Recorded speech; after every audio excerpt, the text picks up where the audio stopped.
And hello, everybody. Hi. Hi, happy Saturday. We are Hard Knock Dice. My name is Jonesy, your dungeon master for the evening, and these beautiful people around me are your heroes and my best friends. Today we are going to continue across Eberron, but before we do, as always, if I can get an exclamation mark charity in the chat, please, raise money with Extra Life, specifically for the Children's Healthcare of Atlanta. So go help some kids, do the lawful good thing, open your hearts and wallets to a really great cause. Click on that link. Give us money. Not us, them, but you know, to us, from us, to them, whatever. Go do the right thing. So we're going to continue on with episode 120 of Across Eberron. Holy shit, guys. Holy shit. We got a couple under our belt. We're going to 200, right? No, actually. We're not going for 200. I heard we're going to 300 at least. If we stay on Almost track. halfway. Almost halfway. If we almost halfway. If we stay on track, we're going to be going to episode 144. So we'll see if that happens. So a little 144. Yeah, 144. So that's 14 away. That math doesn't math there, Artyom. I thought you said we're at 120. We were like 3 away. 144. I'm sorry. Correct. We're at 20, and we're going to 144. This is why we struggle so long when we roll dice. So if we just add an extra hour to every campaign session, we'll be done in half the time, right? Wait a minute. That's not what we want here. All right. Thank you, Brittany, for that link in chat. So, beautiful people, any other announcements? Fun stuff? Amazing stuff? Wonderful stuff? Strange stuff? No? Nothing I can think of. It's hot. It is hot. Hot. Most hot. of these people are in the same household together. I think that's very weird. It's true. I Most. am enjoying the air conditioning, if that tells you how hot it is. It is. I would say that, but it's like I think it's the entirety of the southern United States right now is just in a rough spot.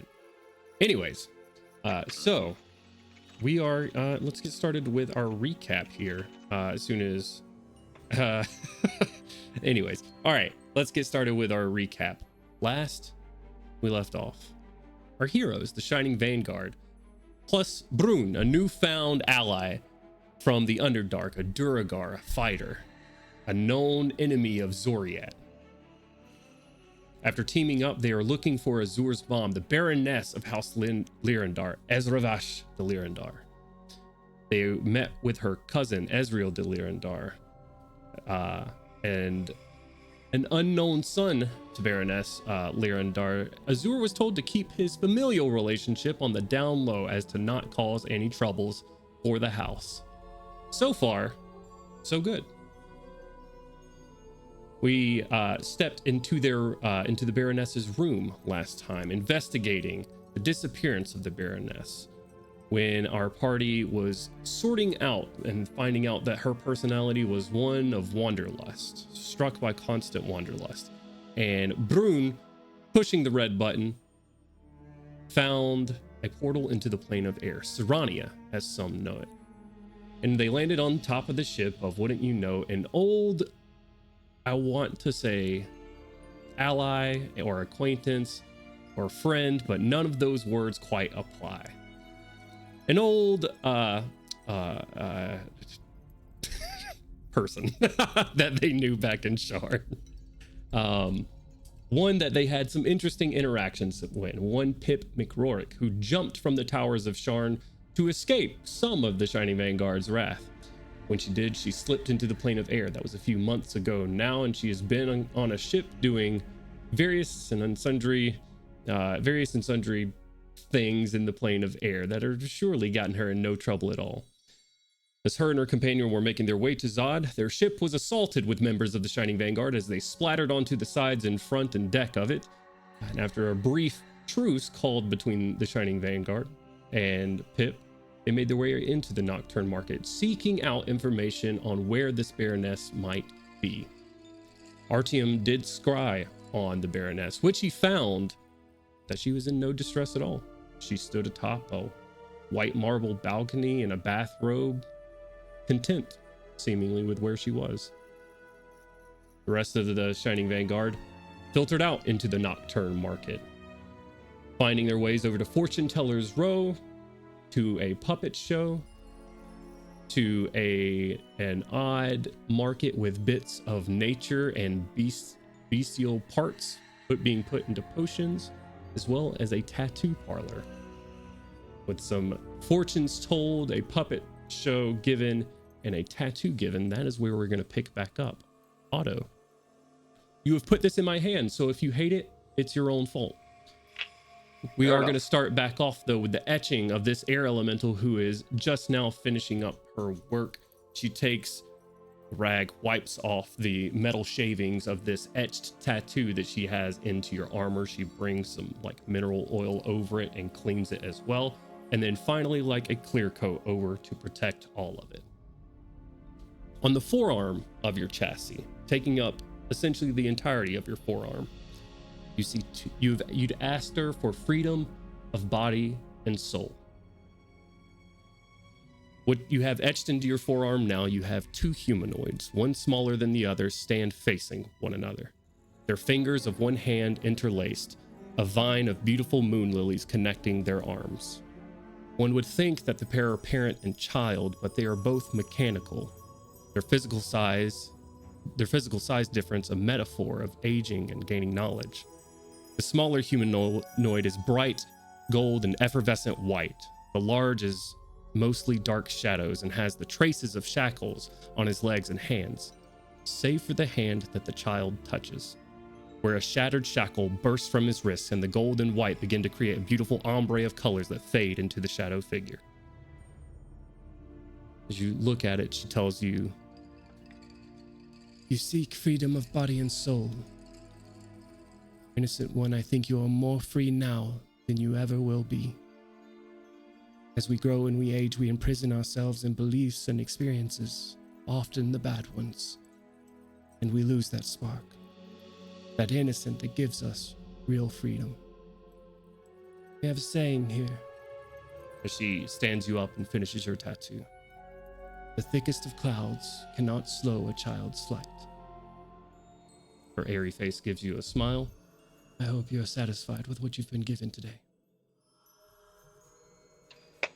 Otto's probably quiet for a minute while he looks between the artist and the work on his forearm, admiring it. And then he's going to give her a hug, a big, heartfelt hug, and say, "Thank you. I hope that I remain as free as I can, and I hope that I can assist others in being free as well. I think you have assisted me in that way."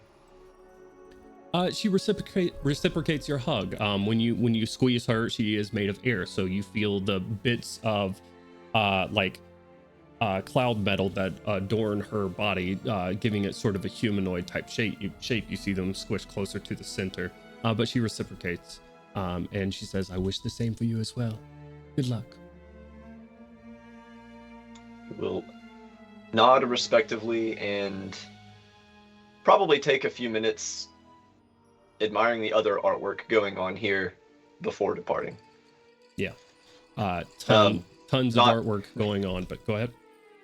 I would say, and not a small amount of time, probably just staring at his new etching, his new tattoo. Yeah. A thing that he never thought he'd be able to have. Sick.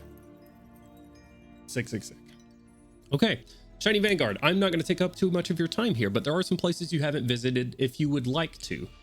Nobody has gleaned any information on the Baroness's whereabouts in this market, though that isn't promised here.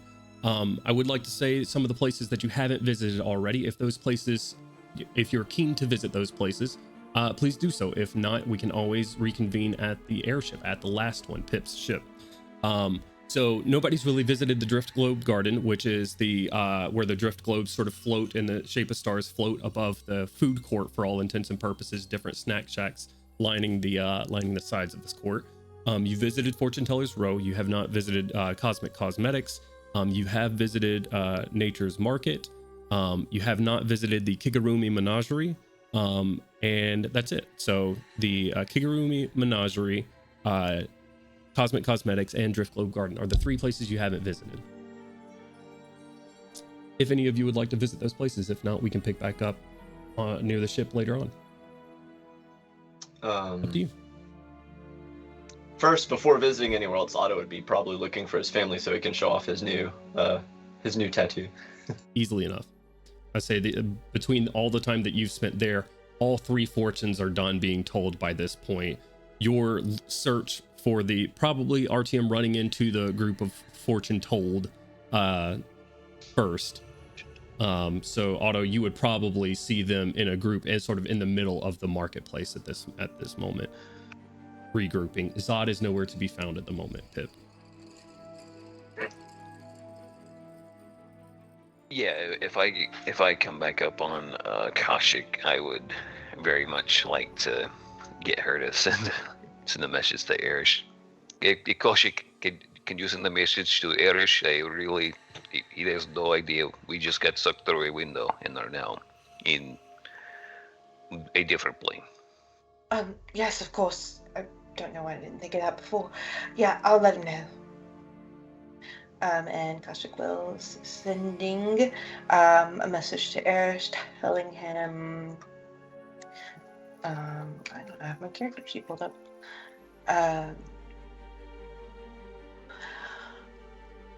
We ended up on the plane of air. We are safe for now. We'll stay in touch. Unless there's anything else specifically that RTM wanted me to say to him. I think you got 11 more words. RTM, was there anything you wanted me to say to him in particular? I love you. Not really. RTM says he loves you. Okay. Megan? You get. Oh, actually, I need to see. We got to roll some percentages. No! You're gonna get yelled at. You do get a message shortly afterwards saying, "Very well. Please do keep me updated when you are planning to return. For now, I have my hands full."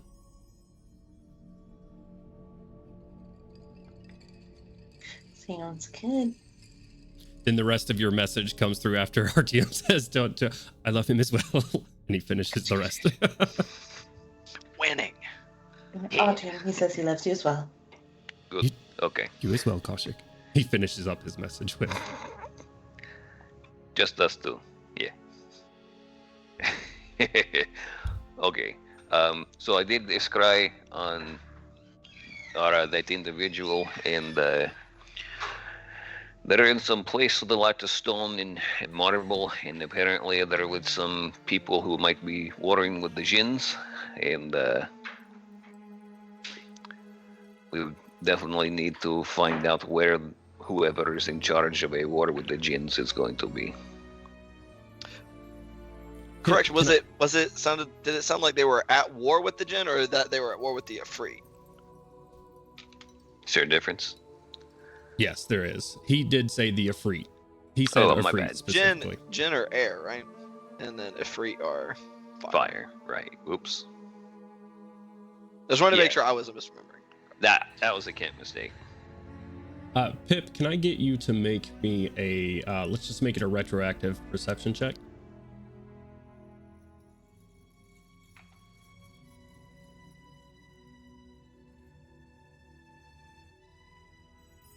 Okay.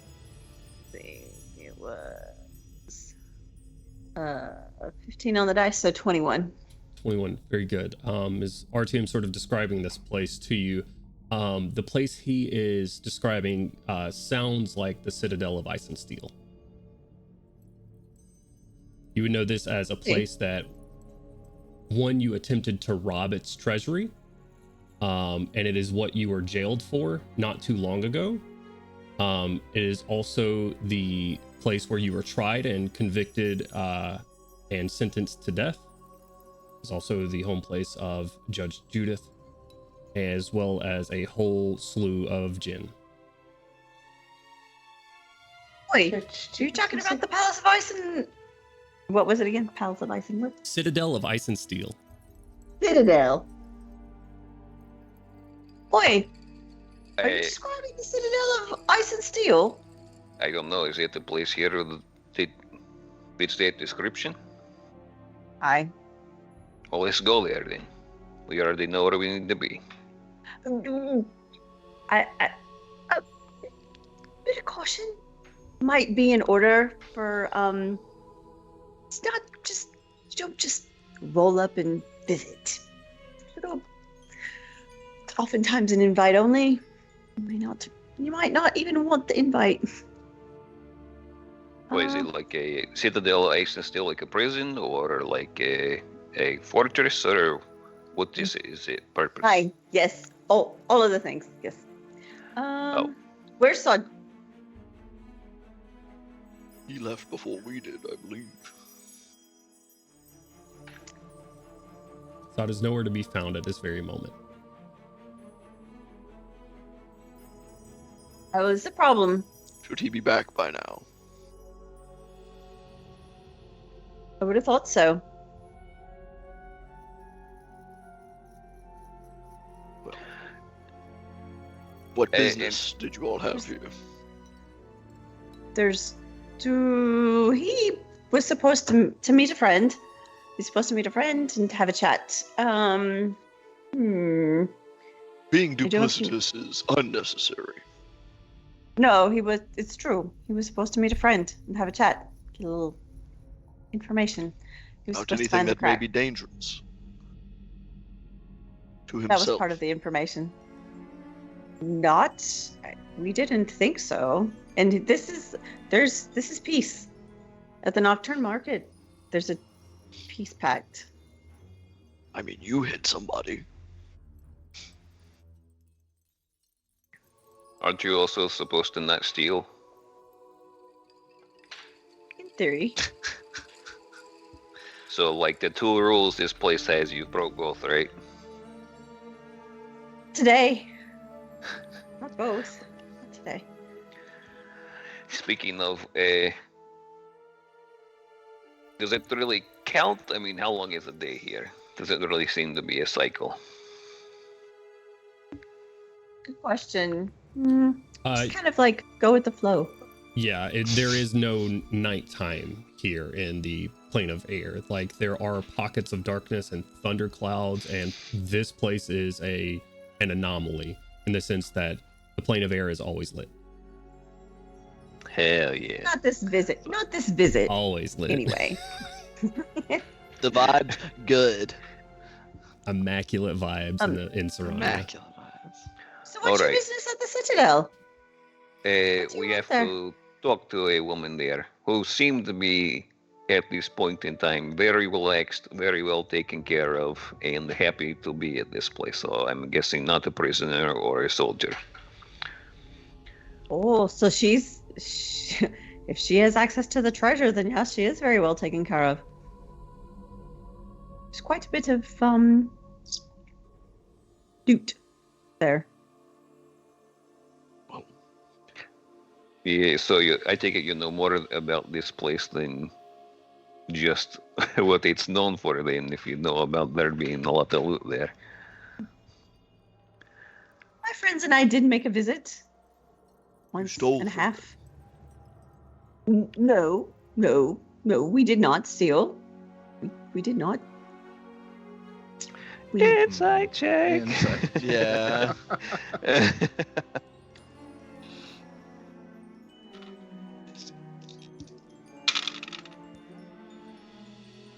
Oh.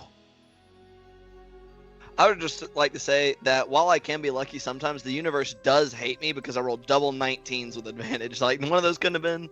No 20s? Really?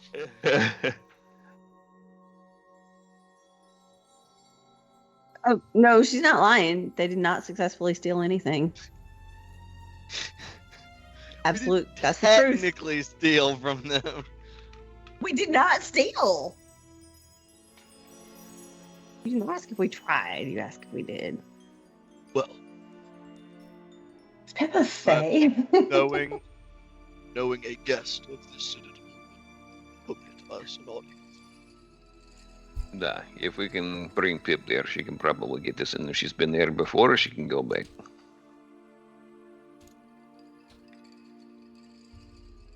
How does that work? It was the mail system like in the elemental plane of air. The what Can we system? send the mail solution, the Oh, the missive, mail. or like a bird or something The like mail that? system. What is the mail system, DM? Do I know about mail? I feel like she's not one for keeping a lot in touch. Yeah, I don't think It's Pip not the has intel lived check. on very much of the civilized part of the plane of air.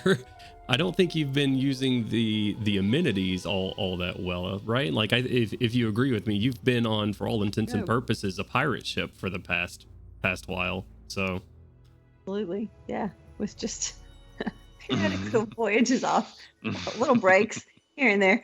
I don't know about the mail. I've mostly been on ship. Well, do you know how far away it is? DM, do I know how far away it is? it's a couple of days away from here. Oh yeah, that's right. So about a couple of days, 2 days, 2-3 days. Okay, we can. Right, we can get there as soon as possible. It should be fine. First we have to find Zod. He's the captain. Where was he going? He had a friend. He was the one who knew the person. And he was supposed to meet them in the market. Just in the market, nowhere particular. Not that I'm aware of. We were supposed to just find him when we got here. Hey, Koshi, could you just maybe send Zad a message and then maybe we can let him know, hey, we're leaving, please come back to the ship. Are you fighting someone or in a fight right now? Do you need help? Are we in trouble? Just a moment here. There's a bit of an assumption What? that you're going to be going on our ship on your trip.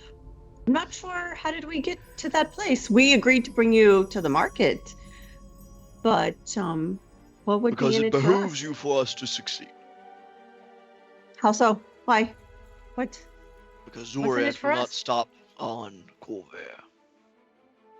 Yeah, they were on the material plane's coming to an end pretty soon. Madness is going to sweep over it and turn everything into bugs and tentacles and everything else in between. So we're trying to get things done and on a pretty tight timetable. I don't think you can create food here. I think there's a flashback for Pip right here where she flashes back to the moment where she was given a vision of someone fighting chaos, madness, and all the things that they're describing right now sort of flash back into your memory of a memory. And then you find yourself once again back in the presence of the Shining Vanguard.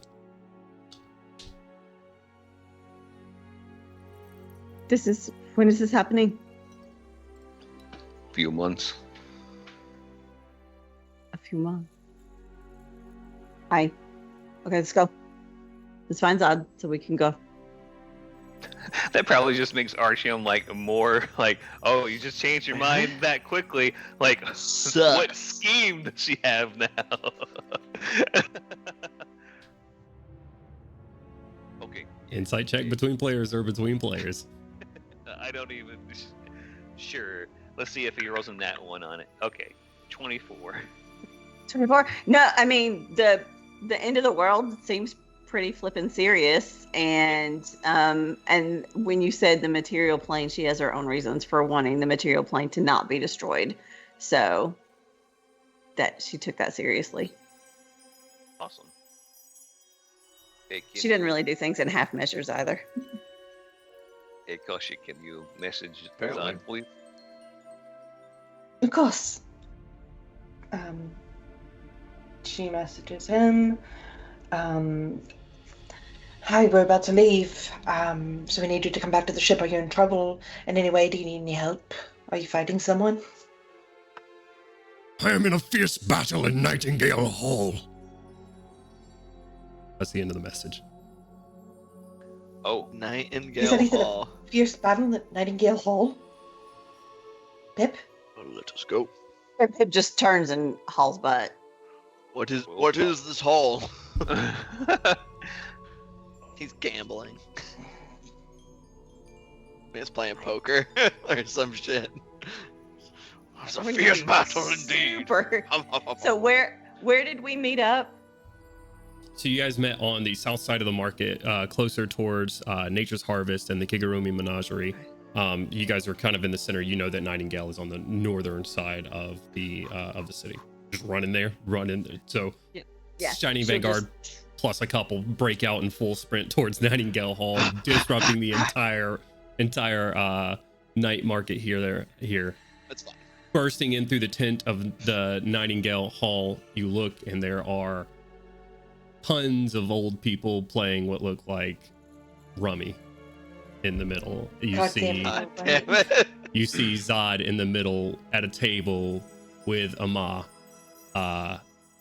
in a like tiles in between them, playing this game with more money than you think he should have sitting on the table, Pip. You're thinking as you're looking at it sitting with Zod there that that's definitely what you two have gotten over the past couple of weeks, and he's bet it on a game against Ama, and it does not look to be going well. You said Crowley We'll was just- back with everyone, right? Yeah, all you guys are grouped up at this point. Once I see them playing rummy, I was like, I've got a shop I want to check out. I'll meet you guys directly at the ship. And I'm just gonna turn away. Crowley, come back. But Pip will just stop. She'll like compose, and she'll just kind of like walk over and lean into Zod's ear and go, "Oi, what the fuck you think you're doing?" Trying to win. She's impossible to read. That sounds like you aren't winning. Is that all our money? Yes. Did you find the contact? Technically not yet. Zod, my lad. Here's the thing, you're doing my head in, and apparently there's a big problem at the Citadel. You remember the Citadel? Sort of glances over you. Ama's just sort of sitting back, like her hand, and just like through her glasses, and the smug as shit smile on her face as she, "It's your move, Zod." I'm gonna need you to wrap this up, and I'm gonna go talk to our new friends. Meet us at the flap of the tent. Artyom's just gonna leave the tent while him and Zod and Pip are speaking, and a little teal gecko is going to come back in through the tent flap and is going to try to get somewhere on the roof of this building and start telepathically giving Zod the cards that this woman holds. Okie dokie. We need you to wrap this up, make your win, and get the fuck out. Okay. So in this, Zod is down 2-1 at the moment. The first to 3 wins in this game for these checks. I will say your stuff will give him advantage, albeit he is at a great disadvantage already. Oh God. Considering he needs to roll to beat her 3 DC 25 skill checks of his choice. So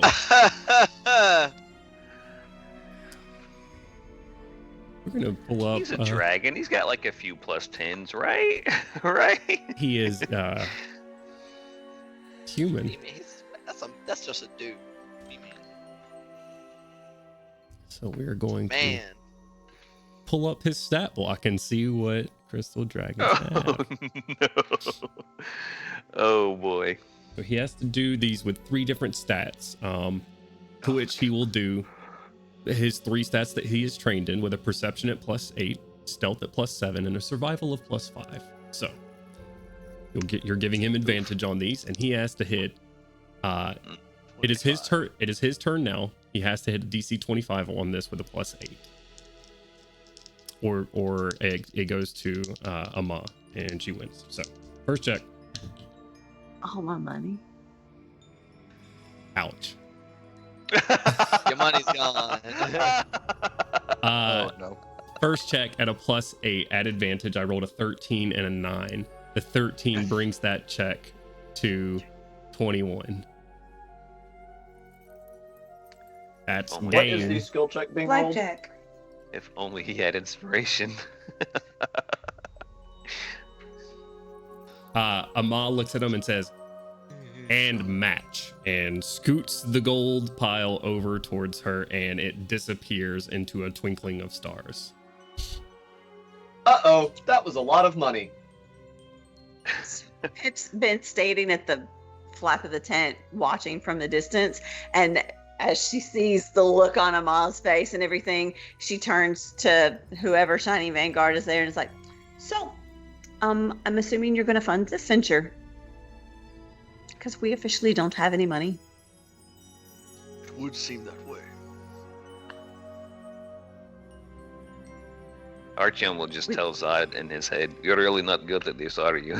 And then the gecko will just fall off the floor, and before hitting the ground, he'll just go back into a Kalashtar and just sort of land behind this lady who was having card. Hello, excuse me. She just shakes her head at Zod, still smiling. Can't even win as a cheat.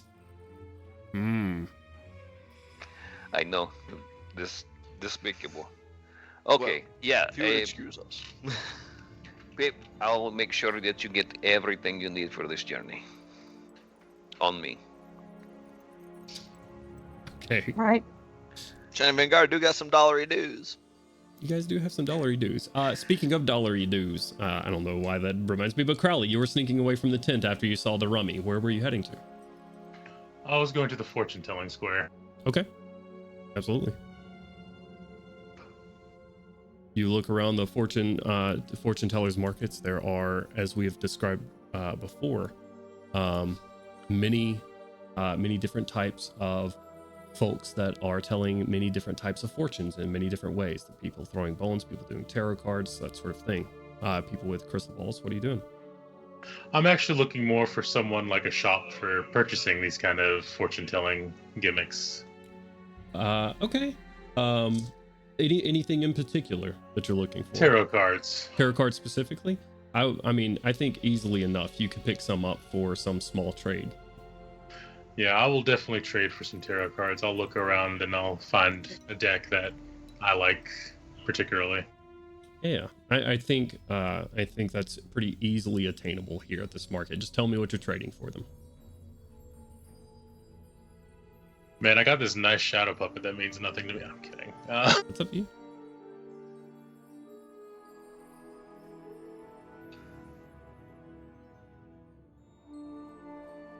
I do have a diamond on me still. You gonna trade a diamond for tarot cards? I'm looking for a really good set of tarot cards, DM. Okay. I'm gonna roll because I haven't predetermined anything, but I'm gonna say 95 and above. There are no magical tarot cards here, or 95 and above. No, you already said it. Let's get. At a 2%. At a 2%, there are in fact no magical tarot cards. It seems the magic here I thought we is were in going your low heart. as high. Low as high. That's Low as always high. hard with cards, my guy. So you could trade any mundane item for a set of tarot cards fairly easily. Diamonds are mundane, but I will trade just because I feel Koshik staring into my back. Pip's lost money. I'm sure she would hate to lose more diamonds. I'll trade some perfume. I've got some very fancy perfume. Okay. That I just happen to have on me. Don't ask why. Sure. Easily enough. Done. We'll find a deck that I think fits your liking called a... Give me 1 second.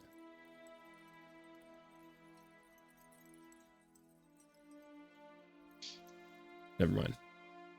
Just tarot cards. Designed in a way that you enjoy. Which I am gonna presume to be creepy and unsettling unless you tell me otherwise. I am a spirit bard, sir, and so anything spiritual or scary like this belongs to me. So crystal balls, tarot cards, bones. Gotcha. All right. Anything else? Shining No, Vanguard. sir. Oh, I'm headed back to the ship. Okay. All right. You head back to the ship. Zod, dejected after losing all of the money that you two have gathered, back onto the ship. Where to? We're going to the Citadel. Why are we going back there, Pip? That last Good. journey there was not successful or particularly wonderful. I agree. Well, we're going to ask our new compatriots here to give us a little bit more information. What they said to me was that it has to do with the end of the world, or the plane. But beyond that, they haven't given a lot of information. There's a particular lady there that can help us out, lounging about in a robe in an area that I presume is of high rank, since in the background I could hear people speaking of plans and strategies and reports from a battle of some sort or expected battle. Who's the lady? Just someone back from Corvair. Just someone. You want us to go to the Citadel, where there's ostensibly a battle, according to you, and you're just going to tell us it's just some lady? I think Well, not, Milad. Obviously, she's important if we are coming all the way to the plane of air to get there. I believe gold usually purchases privacy in these kind of affairs. Sure. If she's going to stand there and look at him. We can pay you some money afterwards. What, Zod's maybe a gonna full- insight check you. Yeah. Oh shit, it's a 19 on the dice, and I don't think they get anything to insight.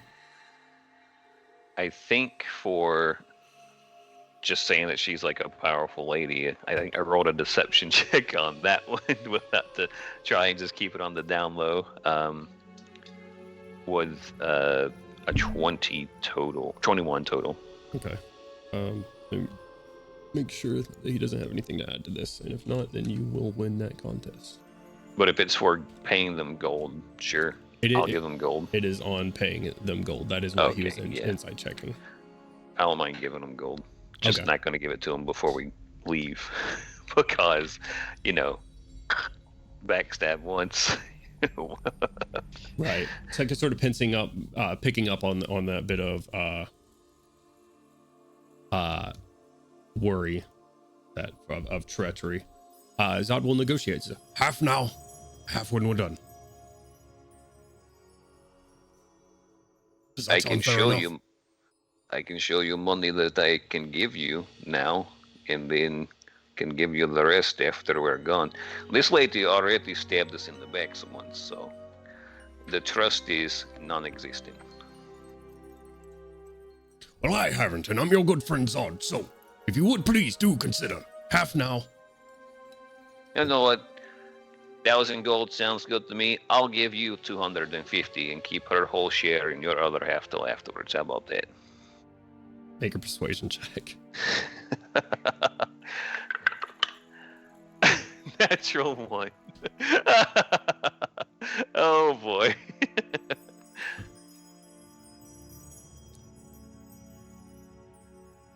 Half now, half later.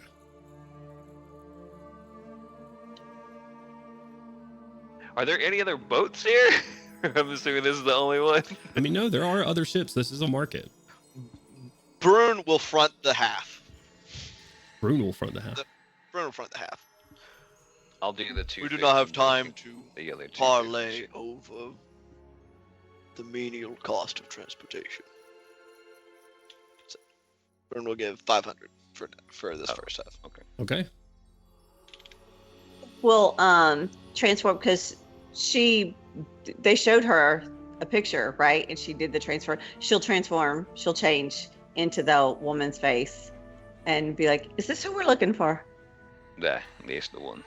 Correct. What's the She'll step off Baroness's the first ship name? to see if anybody knows her name. And she'll looking that way. She's just gonna walk into the market. Who am I? Yep. Just gonna wait and see if anybody approaches her. She'll work her way back to Ahmad. Because Ahmad will probably know. You're gonna work your way In back her to mind. Ahmad. Okay. Yeah. I am gonna say this is gonna be fairly hard because Question. yeah. I would like when Pip goes to leave the boat, I would like her to make a wisdom saving throw. Oh shit. Oh fuck.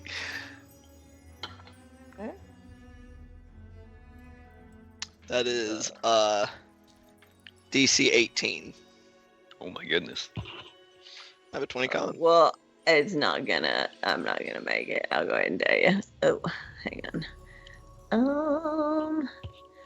A wisdom saving throw is no, I did not. I got 17, just missed it. Oof. Charmed for a minute. But this isn't like regular charm. Your movement speed is simply 0 and you're incapacitated as you basically just kind of like brain fog zone out. And I'm just gonna look over to Zod, and I mean, I assume that she can hear still. I don't see why she couldn't. I believe in the incapacitated state you can speak falteringly. So yeah, it would you can. Okay, so presume that she could still hear, but she's just kind of like real kind of dreamy. I understand your friend's trepidation, but we don't have time for mistrust.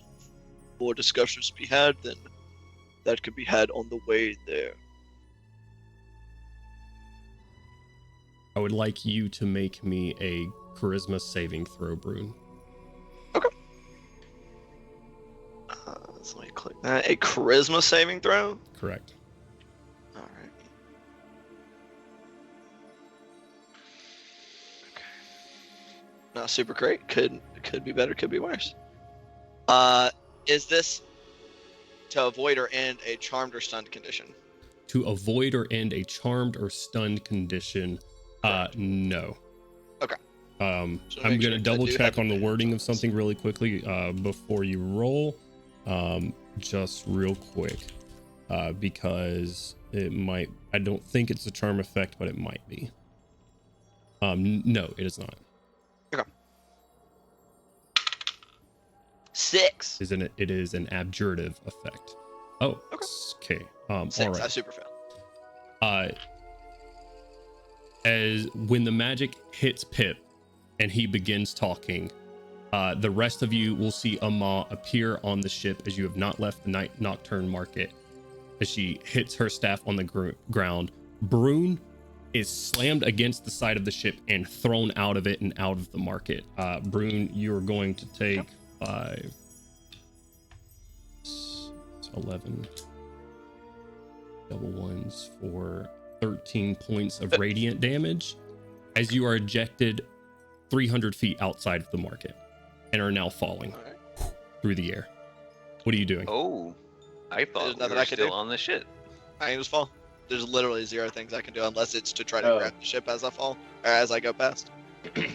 If Varun goes over the edge, Otto's going to go over after him. Taking off into the twilight of the nocturne market falls behind. She looks at the rest of you. Is that a concentration effect that you're holding onto Pip? So she is still incapacitated. It just stays, yeah. Okay, she is still incapacitated on the edge of the ship. Otto's taking off. What are the rest of you doing? Can I shape shift into a maybe like a softball sized toad and slap my tongue onto the back of Otto and hang on to him as he zips off? Give me a strength saving throw. Oh fuck.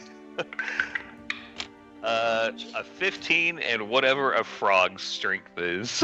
Probably. 15 on the dice. Probably not the greatest. I'm gonna say you Pip would succeed. repeat If that it- if saving it's throw an at every 6 seconds, effectively, at the end of it. Okay, If it's Minus not 5. athletic- -5, if so it's- 10. If it's Frogs have a strength of 1. oh. Well, I was gonna say if it would be more of an athletics. I mean, Archeom is trained in athletics. I'm not gonna, because I think frogs do have a climbing speed, or at least they are sticky. Grung have a climbing speed, so I am going to say sticky tongue, sticky hands, make it a DC 10 for you. You do hold on at the very moment. Anything under 10 and you're flying as well. But you are holding speed of 20. There you go. So you are holding on to Otto's, so sort of tree frogging on every once and again. One leg like flaps off, and you have to bring it back and stick it back to the armor. Brune, you're following. There's literally nothing you can do about that. Otto, you're going after him. Are you spending anything to catch up with him? Yeah, we'll pop an expeditious retreat. So taking off towards Otto. I'm gonna say towards Brune. I'm gonna say with an expeditious retreat, you can pretty easily catch up to Brune as you just see him like flipping and falling through the air. You will see at certain moments Brune stops falling down and he will fall to the right, and you will have to reorient as he catches a drift stream going the complete opposite way. He'll go like 600 feet that way, and then he will start falling up, and it is somewhat disorienting. Yeah, sounds like it. Does Otto realize that Artyom has frogs stuck to him? It's up to you. I'll probably say in his brain, since this isn't a polymorph, it's a wild shape. If you can get me a little bit closer, I can just polymorph him and get him back here. He looks, he's zooming all over the place. First things first, while in the process, Otto's gonna try and get Artyom and get him somewhere more secure so he don't go flying off. Stick him in like a pouch or something. Gotcha. Sticks you in a pouch, Artyom. You see brand new artwork on Otto's forearm. Oh, it's nice. Oh, that's nice. Is Brune? Please describe to me, Brune, the stoic Duragard that we've known for all of a couple of sessions. As you fall through the air, I would like you. Yeah, are you just like falling, just completely stoic? Or His eyes are just clenched, completely closed, and is just rapidly like muttering and undercommon to himself. Like it sounds like the same phrase over and over and over and over and over again. What is that phrase? Oh shit! Oh shit! Oh shit!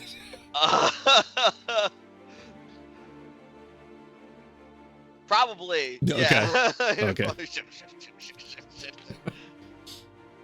I will say after a few moments of the drift streams taking him away, you can pretty easily catch up to him with the expeditious retreat. Artyom, are you casting polymorph on Brune? Yeah. Okay, Pip, please go ahead and make another wisdom saving throw for me at the end of your turn. Your DC is 18, correct, Brune? Yep. All right. This time I got a 19. 19. Okay. The fog lifts. The rest of you on the ship, so Kaushik, Azur, and Crowley, and Zod. Ama looks at the rest of you. It is in your best interest to leave. She twinkles out into existence.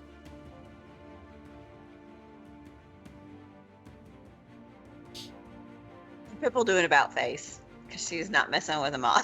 Like she knows their limits, what she wants and what she should do. So she'll do an about face. Okay. And she goes back to being herself. Gotcha. Eventually, Brune, your feet find ground or the deck of a ship. I will say the moments that you fell over the edge, there's no ground beneath you. There is no sky above eyes you. Closed. There's nothing, and then you close your eyes, but you're set back down. Zod says, "If we are quite done, we will make our way now." and starts taking off into the skies. Great success. Shining Vanguard, we have about 2 days of travel here. If there is anything that you would like to do or any conversations that you would like to have with the crew of the last one, now is your chance to do so. If there is not, then we will go ahead and move towards the Citadel of Ice and Steel. I would like to ask some of the crew that is not Pip about the Citadel of Ice and Steel. Okay. You have mostly Aarakocra that are on board of different varieties. most of them are like deckhands type that are just sort of help moving the sails as you guys sail through the drift streams of the plane of air. Except for one who is an incredibly old Aarakocra of the vulture variety, who is the cook of the ship. His name is Gar. He has lost most of his feathers and he looks pretty terrible, actually. So who would you like to speak to? You know what? I'll roll for it. Looks like I'm speaking to Gar. Sure. His eyes are barely open and his beak is in like constant downturn, so it looks like he's frowning all the time. What? What do you know about the Citadel of Ice and Steel? It's a pretty general question. Brad, what are you looking for? What know is a its guy. function? Who runs the place? What did your ship do there last? Your first question was what? What is its function? People live there? I think. Pretty sure. Wasn't really Alright. active last time we went. What do you mean he wasn't really active? I was taking a nap. Oh, okay, yeah, that makes sense. Artyom's just like, you enjoy the rest of the day. Nah. Just groans at you as you walk away. Artyom will flip him a gold piece. Thanks for your time, old timer. Anytime. I'll He go like ask. winks an already pretty much closed eye at you. Right. I'll go ask any other person on the ship. The first person right outside of the mess that I come to, whether they're just walking through a hallway. So just one of the four out of the four. Yeah. Okay, I'll roll a knowledge check with advantage for those four. So this will kind of be what you gather out of talking to them. Out of at advantage, a 15 and a 14 on the dice. So they wouldn't know anything crazy, but what they would give you is they would tell you that because these are technically ex-guards of a ship that escorted this ship to the Storm of Chaos. So they'll tell you that this ship was impounded after the crew attempted to rob the treasury of the Citadel of Ice and Steel. Damn near got away with it as well. But after the fact, in order to escape a death penalty, all of the members agreed to brave a mission into something called the Chaos Storm, or the Storm of Chaos. After doing so, they've just been helping these guys because they saved their lives. Zod and the crew saved their lives the last time from a void maelstrom that hit their ship. And then about the city specifically, because I got kind of sidetracked there. The Citadel of Ice and Steel is home of the Jinn, more specifically the Grand Caliph of the Jinn. That is where his seat lies. So it is a city of all sorts of Jinn. It's a citywide, even though it's called a citadel, is a citywide a cityscape of cloudstone in the plane of air. Has everything you would expect a city of Jinn would. All right. That's good. And I will relay this information to the party. Yeah, sure. Okay, so this is the seat of the Jinn, and it's more like a city that is defended like a big fortress, and I guess Pip's team or this crew tried to steal some things and almost got away with it, but then got free on the quest to whatever this chaos place is. Anyway, they're out now. Maybe they should drop us off upwards inflection. I don't know if they are. You know what? Hey, Pip.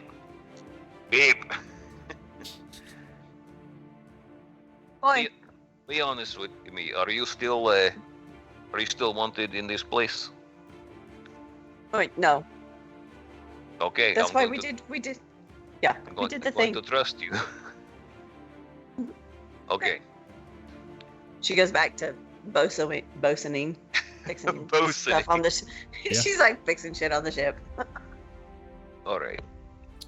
How I want to ask, is Pip fixing it mundanely, or is she fixing it with her paint? I think like majority of the stuff is mundane, but probably at the time that RTM calls out to her, there's like a little place and there's a gap between these two boards, and so she's pulled out her paints and she's kind of like filling in the gap, but she's like making it look cute, like doing little like colorful things and like little fake jewels on it. She's making it fancy. I see you see these things painted on their RTM, and then as she paints them, and after the paint dries, they solidify into what she has painted. No like real gems on the side of the ship, but what would maybe pass for like great like artistry of such a thing. Wow, that's something. Is that the magic ability you have? You can paint things and make them real? Not myself. Not so much. No, it's just the trinket. And she goes to like doing like a little flower over on another corner where she thinks it might look cute. Do they just look like they're real, or is this actually a real thing? Like if you paint a plant, will it become a real plant?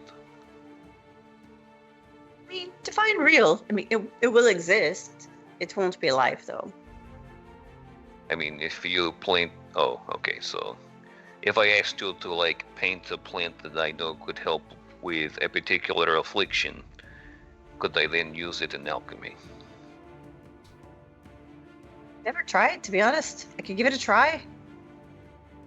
Well, I mean, it's your paint. Do you have a lot of it? Not a lot, but it's okay. We can give it a try. Pip, I will say, just looking at your item here, you can create plant life with this. Cool. So. Well, I made a flower one time, and it lived for a while. I could give it a try. Yeah, sure. What am I doing? I will... You'll have to explain it very carefully, because I don't know anything about plants. Shit. Hey, Kaushik, can you help me with this? You know I've helped herbs some as well. You can help me describe this. And Artyom, I guess if Kaushik decides to help him, we'll try to explain what Wolfsbane looks like. To aid in the process of counteracting lycanthropy. Yeah, yes, of course. What's... You know, Wolfsbane. Oh. You know, describe to people exactly what it looks like. Should I roll for this, DM? If I can. Sure, yeah. Let's roll a knowledge or a nature check or an herbalism kit check. Let you choose. Do we both roll or one with advantage? Both of you roll, since it's sort of a collaborative thing. Okay. I can do herbalism kit. Do I have advantage on that? No, both of you are rolling, so you'll just Okay. just roll plus 9 or 10, whatever it is now. Oh, well, I got a 16 on the dice, so...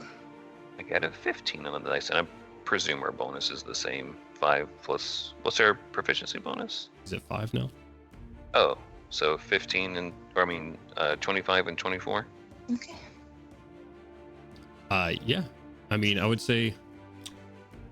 Let's see. It does say flowers. It's interesting. Artyom, give me another quick knowledge nature check real quick. 1 higher, so 26. Okay, I'm gonna say with the 26 that this can be used as a component as long as it's under 25 gold. And stuff. With the 26, you would not want to use it in your necklace because you don't know where the fuck that would take you. Right. That's actually too lower. Sorry, I forgot that knowledges are intelligence based. My bad. It's all good. I think it still goes the same. Okay, cool. Okay. I appreciate that. That can be actually really helpful. So she paints it, she does the thing, and as she goes to hand it, she's like, and what's it for? It's to help counteract the affliction of somebody I know. She like kind of cock an eyebrow. Dan, can I roll to see if she would put anything together on that? You can give me a knowledge arcana check. Is Otto in earshot? Do you guys make the scene? No. It's not a huge ship, is it? No, it's not a Is it? massive ship by any means. Yeah. I'm gonna roll for it. That's me making the scene. Otto is not in earshot.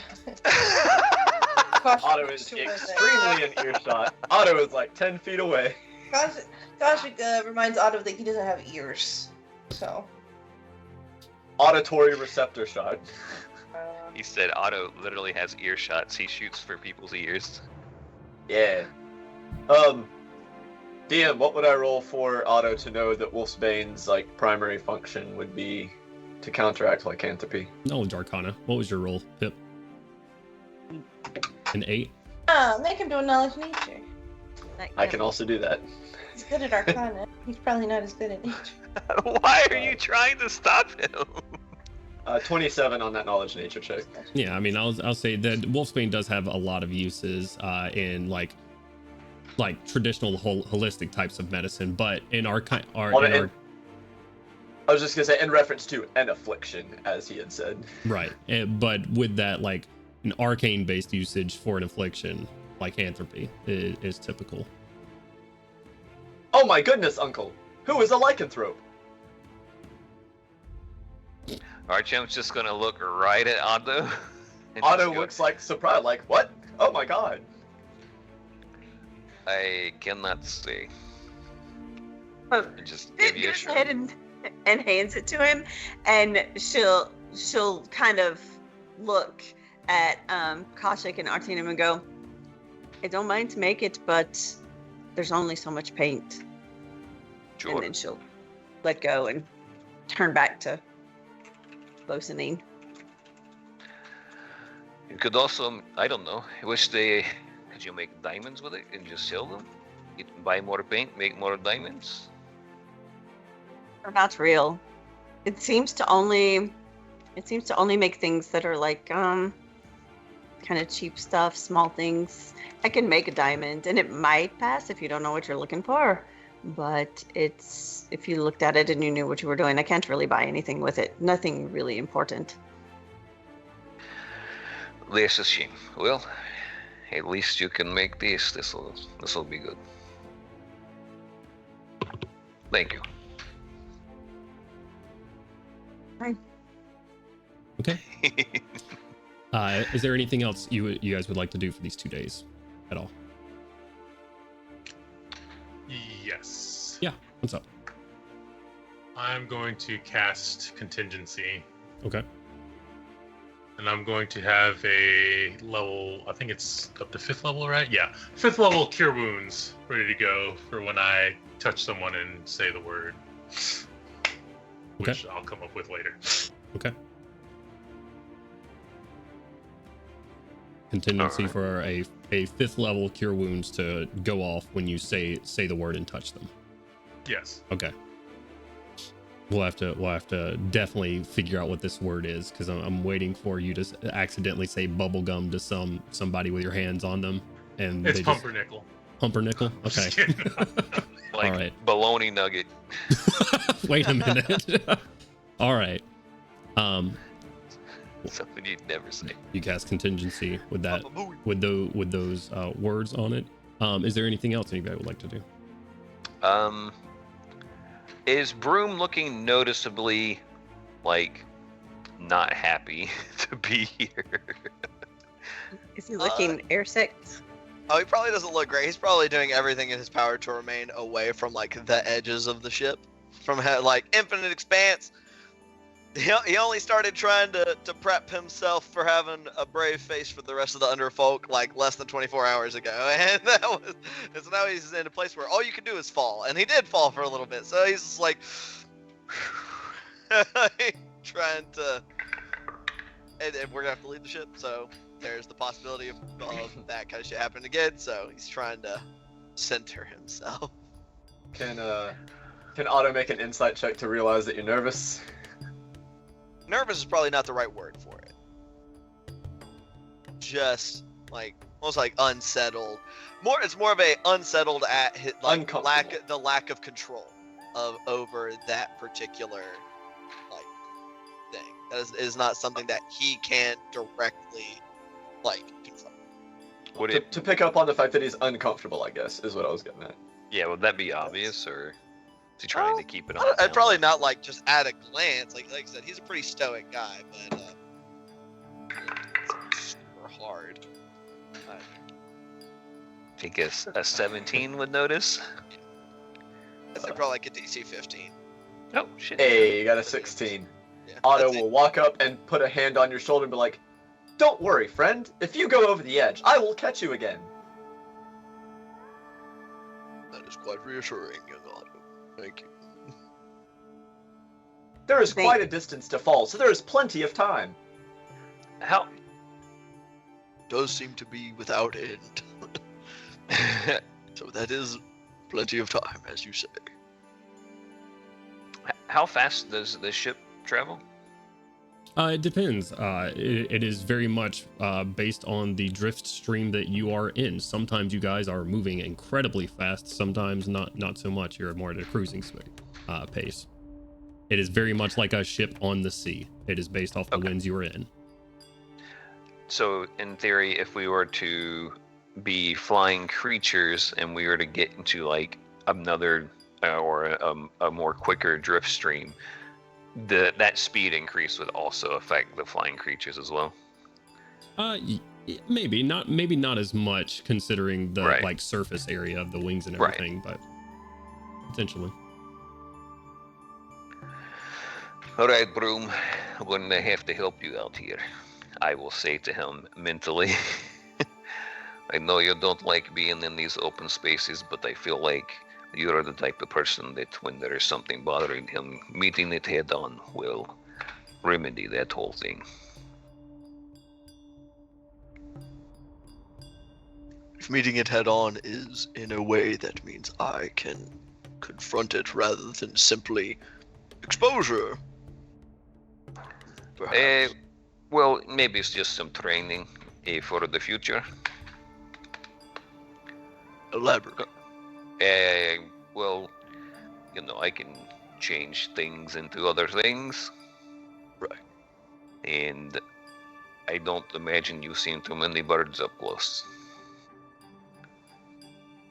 I've seen many more since I've been out of the Underdark. Which I you have said seen was bats before. I have seen flying creatures. But bats kind of flap and birds more soar. If that makes sense. I profess that I'm not sure of the difference between those two things. Well, flying is flying. You've seen cloakers before. Cloakers soar. Not an expert on flight in general. Like, if something's flying, it's flying. Like, that's fair. His expertise on the ground or under the ground, actually, more preferably. Yeah, he's arguing. All right, everyone, who wants to go flying? Yeah. Always. Yeah. Kashik. I would just describe that either. No, it'll be different. Just trust me. Anybody? Sure. It's just kind of like hanging on the edge, like the new kid at school who hears something that sounds cool but knows she wasn't included, so she's just kind of like. Archiv's like everybody, addressing crew and all. She's not going to assume though. She's going to assume that she's not included, right? So she's just kind of like hanging on the edge. Is it like visibly evident? Pip? Yeah. Probably. Like, she's not trying to be sneaky. She's just kind of like standing there side-eyeing everybody like, oh, that looks cool. Miss Pip, come closer. Hi. All right, come on, bring it. Anybody have any requests to start off with? Flying creatures, what you want to be? I can fly. Oh, not yet. by methods of propelling yourself, not with the means of magic. Well, I mean, as an animal. With wings. If you will. No request? Okay. I would like to be an owl. Sure. Giant owls everywhere. Animal shapes. Go. Okay.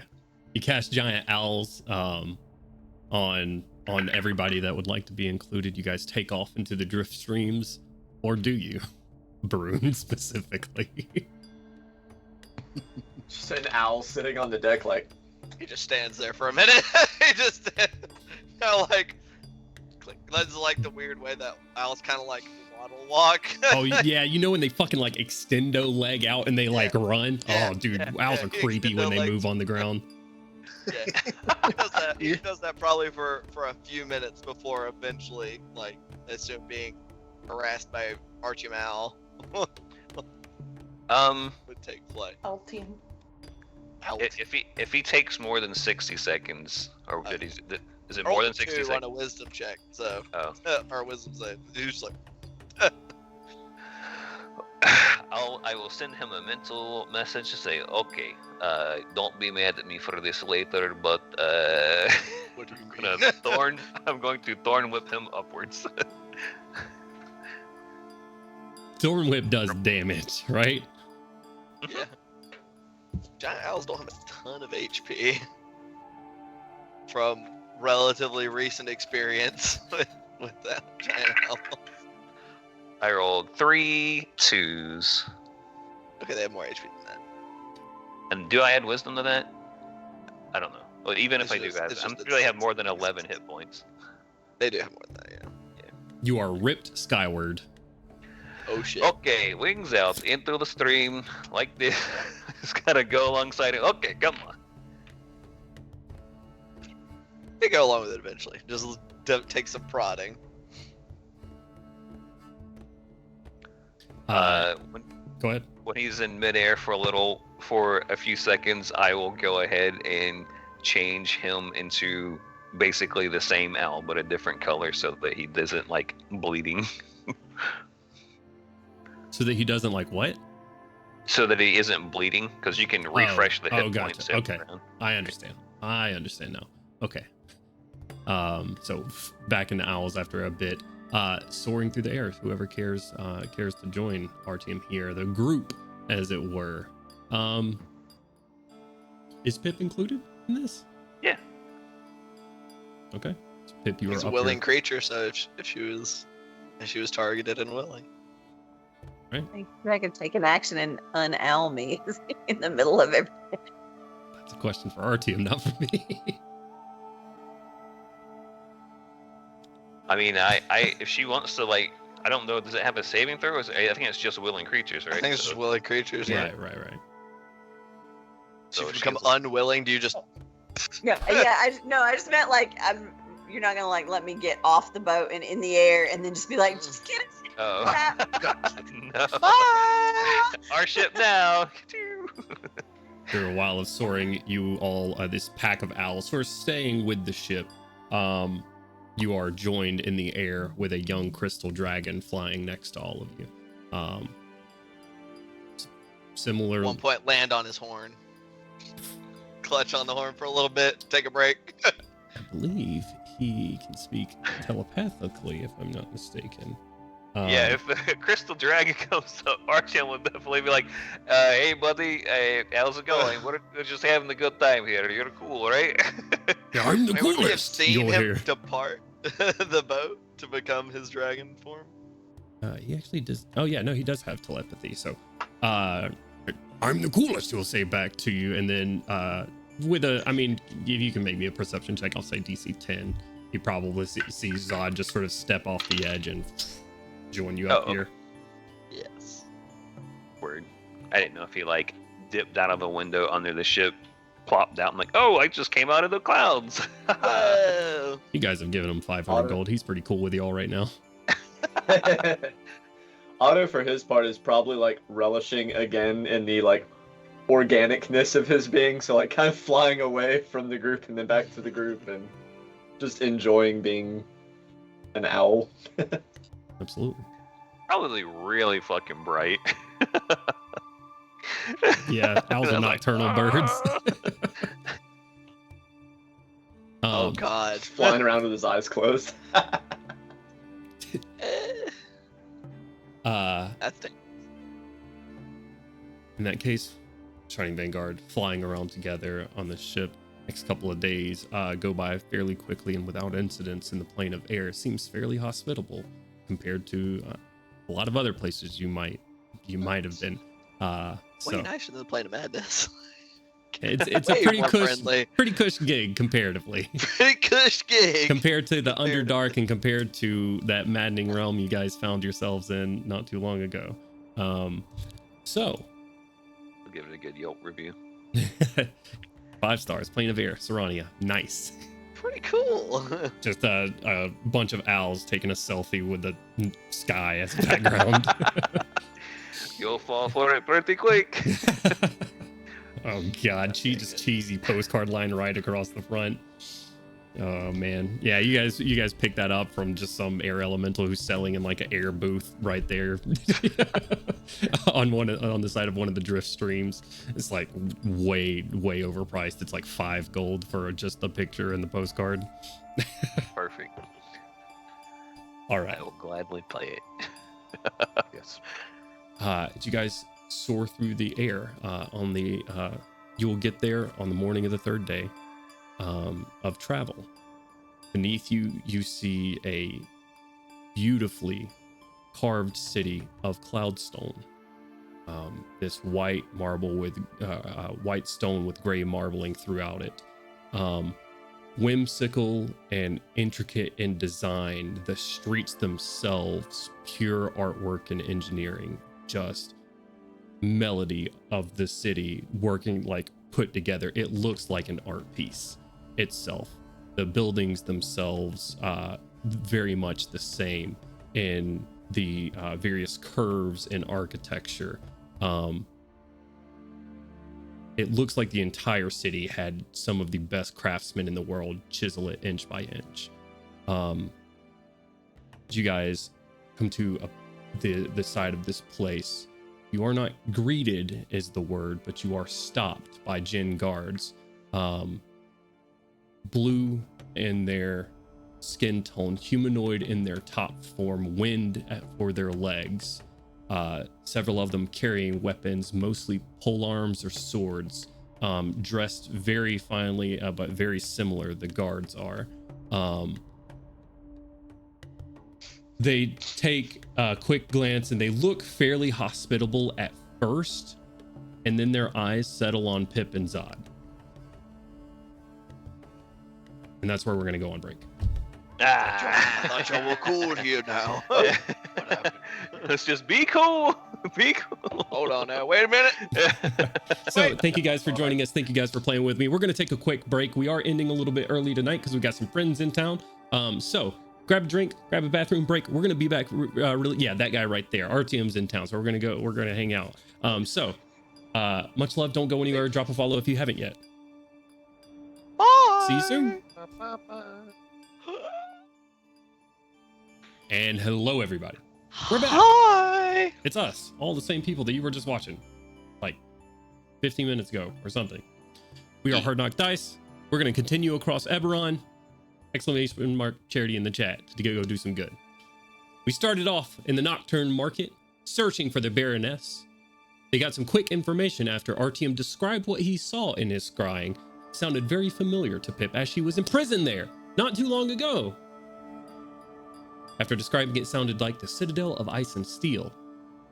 They now are on the last one, the ship of Zod and Pip, flying through the skies, and they have made it to the Citadel of Ice and Steel in search for Baroness Esravash de Lirandar. That is such a fucking mouthful every time. We're gonna call her Ezzy soon or something. Oh, I made her cousin's name Ezreal. Shit. Well, anyways, we now pick back up on the outskirts of the city.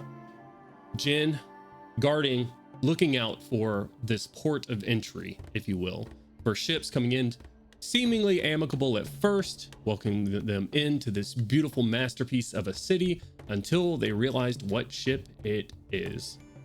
Several of these Jinn become very concerned at the presence of Pip and Zod, and you see several of them get weapons ready.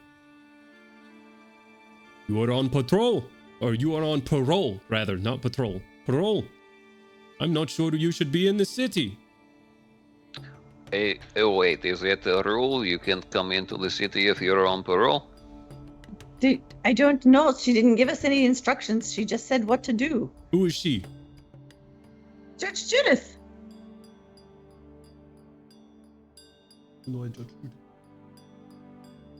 Go get her. Jin takes off into the city, cautious as you see a couple of folk that you may or may not have ran into with this ship not too long ago. Maybe a little bit too close to the business end of the duck at the bow of your ship.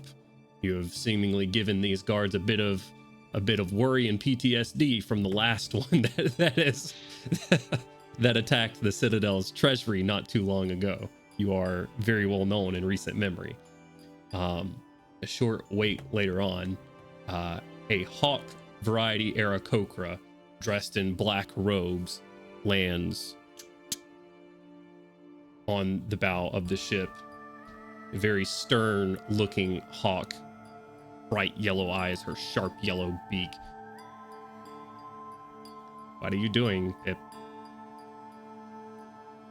I'm just providing some transportation. And actually, ma'am, I think you might want to talk to the people that we brought. It sounds like there's something important. Hello, my name is Yartiam. I'm the Shining Vanguard from the Material Plane. Do you know this woman? And Artyom's just gonna shift his face into the Baron's visage. Or Baroness's visage, excuse me. Perhaps we should go somewhere more private for this talk. That would be wonderful. And as he's speaking, his beard pops back out. Just Like keeps the the thing, rest that's of the face, though. that's Baroness the first with a thing that beard. happens. So you're just looking at essentially Azur's mother with a beard. Yeah. Her eyes narrowing a bit, looking at Pip and Zod, knowing the mischief that this duo is capable of. Zod, perhaps it is best you stay on this ship and I keep you two separated. Agreed. She looks at you, Pip. Watch him. And she takes off. Taking you into some office buildings of the sort. Looks like she takes you into a court. An office in the back, private room so you can all speak. What do you need with this woman? And what might you... Shudder. Yeah. You know what lies beneath these floors.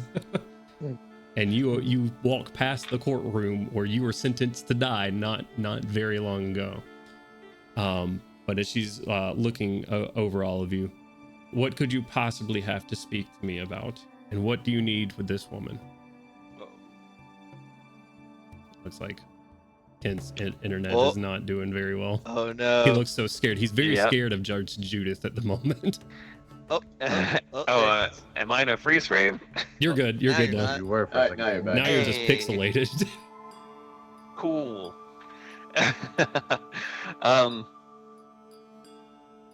Oh, now you've all frozen. Whoa, whoa, whoa, whoa, whoa. We good? We're good. I can hear you. Oh, okay, great. Yeah, I guess I would just say, well, there is some issues happening on the material plane, and she has some responsibilities there that she needs to get back to, or at least to make contact with.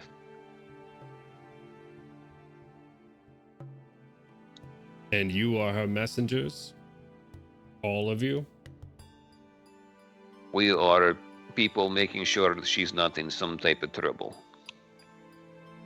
As much concern surrounding her absence. Why am I not surprised that irresponsible harlot? Oh, shit. Shit. Otto just like slow turns to look at Azure. Eyebrows. Snorts and then Catches her beak. What's up, Azure? Azure, trying to be somewhat sly, kind of just one of his fists to anyone that's actually paying attention, kind of just at the mention of that clenches tightly and just like, and then it fades away. It's like, okay. Well, Judge, I know it's your job to judge people, but, you know, maybe let's keep it for people in your court, eh? In any case, let's go talk to her, right? If we can track her down, surely. I thought she was here. She was here a couple of days ago. Indeed, this is where she resides temporarily. Woman does not seem very impressed with the Baroness. Okay, do you know where she went, or who she might have gone with, or who might know this information? I do not bother myself with tracking her location, but yes, I can take you to where she may be. I'd love that. Wonderful. Before I do so, and you travel off elsewhere, you needed to speak to me about something else. You mean the reason that we're trying to get her back? Is that what you're asking of? I am saying that Pip, no more than 15 minutes ago, said that you also needed to talk to me about something else as well. Oh, well, just the material planes in the great danger. Zoriat is going to be invading in a few months and trying to take over the place, so it seems like a pretty big deal. How do you know this? and you said it would come here too. I was sent here from a different, well, it sounds really lame when you say it. I was sent here from a different time to make sure this didn't happen. But it was in the past, not the future. There was a play called The Terminator. I'm pretty sure that's a direct line from that. I don't really watch a lot of plays. Play. Is that the one with the inevitables in it? Or like the things that are like ripoffs of inevitables? Okay, gotcha.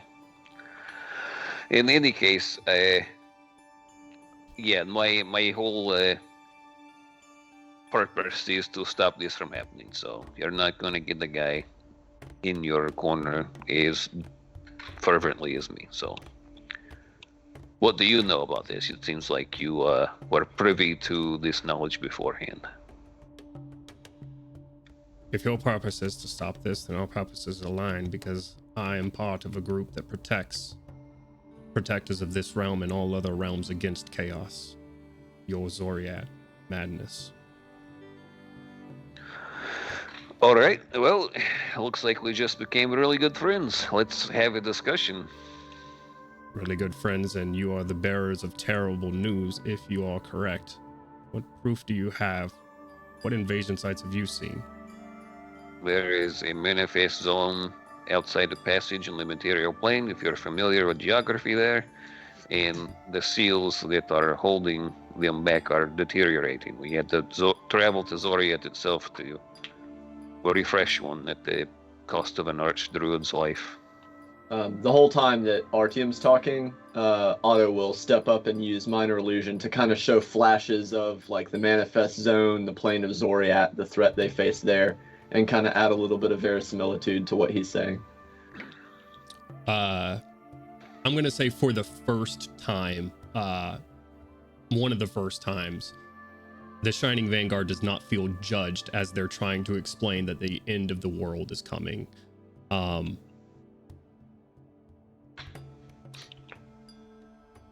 You're ironic. And yeah, Weird feeling. considering who you're talking to, maybe. You're speaking. She sort of looks at Pip. It seems that you've rescued him not a moment too soon. Very well.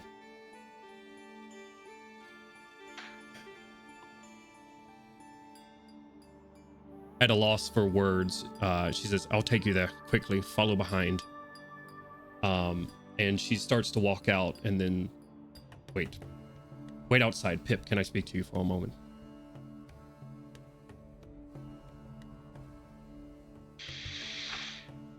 Artyom's gonna stretch and throw out Beric with probably a very poor stealth check. Or I guess that'd be a sleight of hand. Oh, sleight of hand is 18. 26. Oh, fuck. She catches Beric midair. Hey, you know, he should get out some air while you guys are out there. You can fly around in the room, just hand them big thanks. Leave, Pip, please, a moment of your time. We don't have much to waste. Unless anybody else is doing anything, after everybody else filters out of the room, she will close the door behind all of you momentarily. Goes and grabs a familiar folder to you, Pip, with a data crystal inside of it. She slides it your way. The data crystal pops up the familiar image of the average-looking guy with shaggy brown hair. Save the time, and she just sort of, as she slides that over to you, she keeps the folder in her hand, and she says, you never came to pick it back up. Didn't think I needed to. You're going to have it a lot on your mind, and I am going to add to it, and for that, I will apologize. She takes the images of the data crystal and expands the image as if showing more of the background behind the gentleman in the photograph. You see that he is in a lightning rail station. After doing that, it is like almost like camera footage of him standing somewhere. This isn't like a picture of him that someone has just grabbed. This is like security footage almost. And he is in a lightning rail station. She slides the rest of the folder over to you, and which has a lightning rail number on it. Is a manifest. Jesus, I'm stuttering a lot. I'm sorry. She shows you a lightning rail manifest for a train of 4YL1N. On that manifest, you see your brother's name. Behind that manifest, a news article of a lightning rail that derailed, and everyone on it was presumed dead.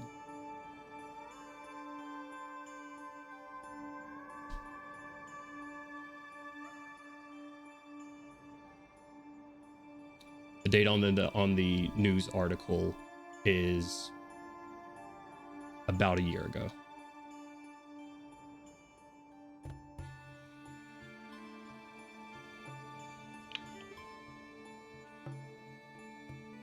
Just dims. Like her hair gets darker, her skin gets a little bit darker, just everything just gets a little darker.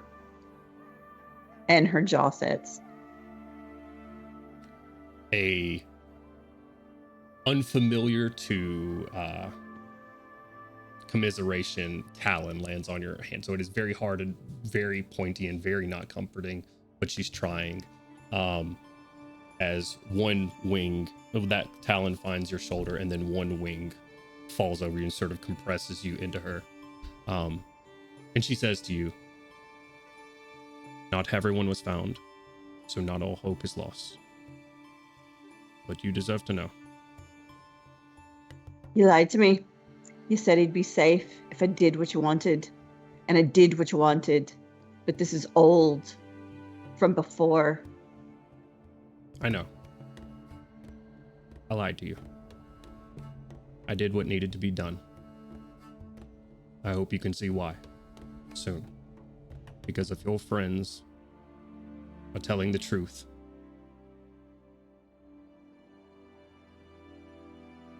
then all of us are in extreme danger. Everyone.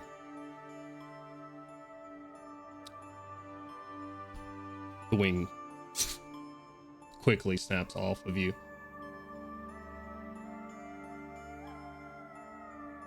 Don't apologize for lying to you.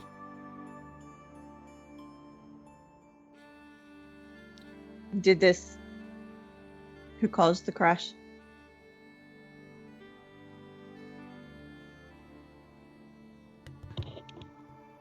Could have been accident. As far as the investigations could show, that's what it was. When do the lightning rails have accidents? They're not, well, not terribly common. It does happen. A thunderstone malfunctioned. It derailed.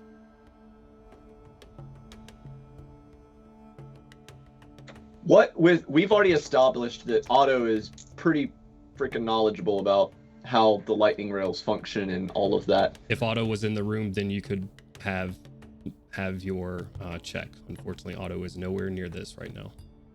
Gotcha.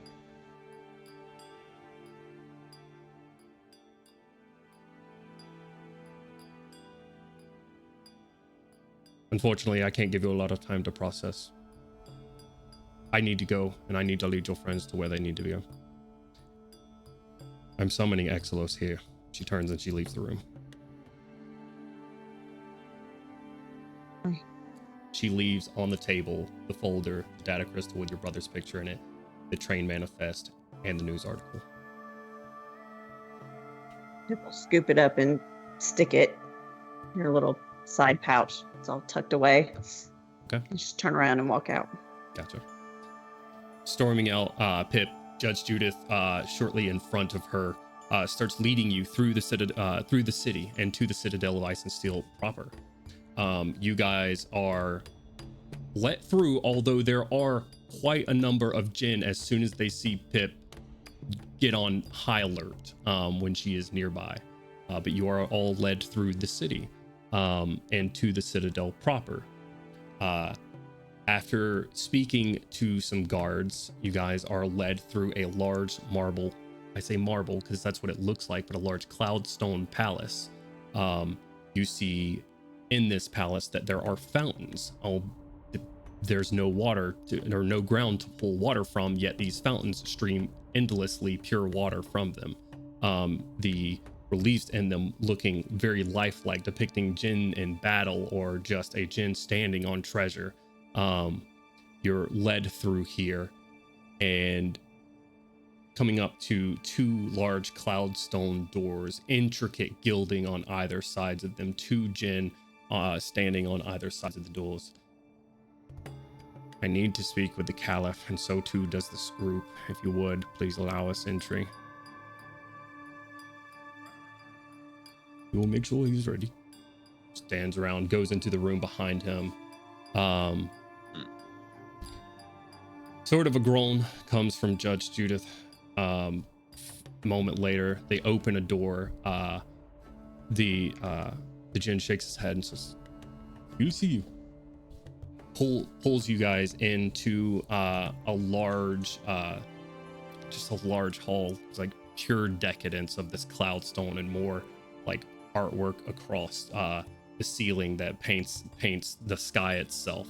Open on both sides, to the world, pillars on either side. And you're left to wait here in this room. Judge Judith gives you a bow. I'll be off shortly. What? You'll be off shortly? I'll return shortly. I have something that I must do. And she takes off into the sky. Okay. All right. You wait here a moment in this room, surrounded by Jinn, standing at different corners.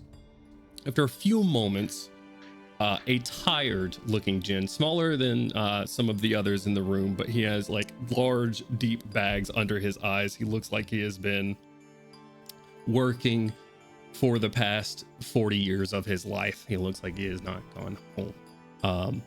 When he does, he is escorted, or he is escorting rather, a younger, maybe than expected half-elf, maybe in her mid-40s. She's got short neck-length blonde hair that remains in place despite the wind in the room. Her soft features are juxtaposed with the emotionless stare of a practiced politician, hiding any card that might give her away. Her dragon mark curls gracefully behind her ears and down her neck, seeming to spread out to the rest of her back. She is in a white gown with silver filigree, sort of tracing down it, almost like it's tracing the wind or the clouds down it. The Baroness, Esravash de Lirandar, Azur's mother. All right. Why did you come here? Into the world. Favor for a friend. Both are good reasons. Does she seem to notice Azor? Give me an insight check. Particular notice of him?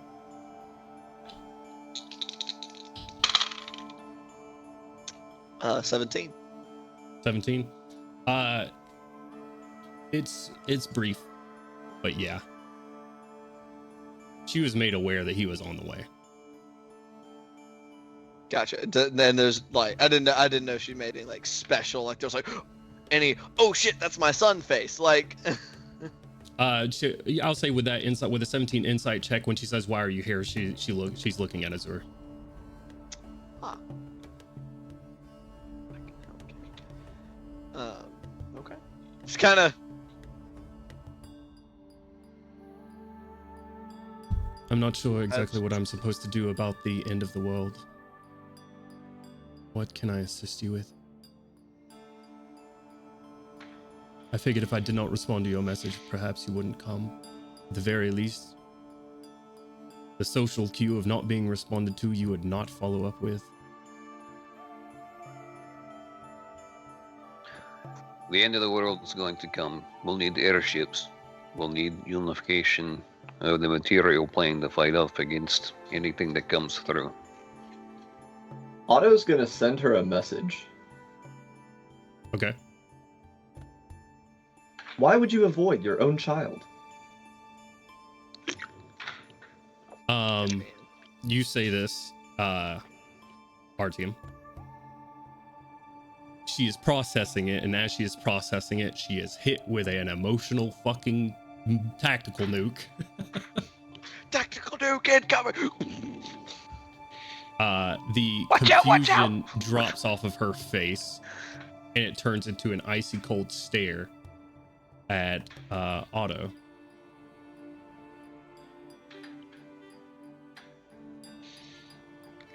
Automaton, do not act like you know the concept of family. You are a creation. Do what? He will immediately respond Is with, she saying that out loud? No, she's mentally responding. It was sent to her mentally. he will respond immediately with, I would go to great lengths to see my father, and I like to think that any good parent would do the same. Father. Automaton, what sort of misconceptions have you been fed? What kind of misconceptions have you been fed? Automaton, what is your creation date? He will give his Oh shit! birthday. War crimes! War crimes! War crimes! 11 days! 11 days! Do you... Okay. Otto is giving her the creation date of when Otto was activated. Oh, I was going to say the beginning of construction, but yeah. Kind of the same ballpark, I guess. Okay. Is it pretty clear that like she is like mentally communicating with Otto? She's like, yeah, I'd say by this point there's a bit of like this is happening at also, the I like. thought you had to whisper a message. I thought there was a verbal component to the response. Is there a verbal component? I will double check.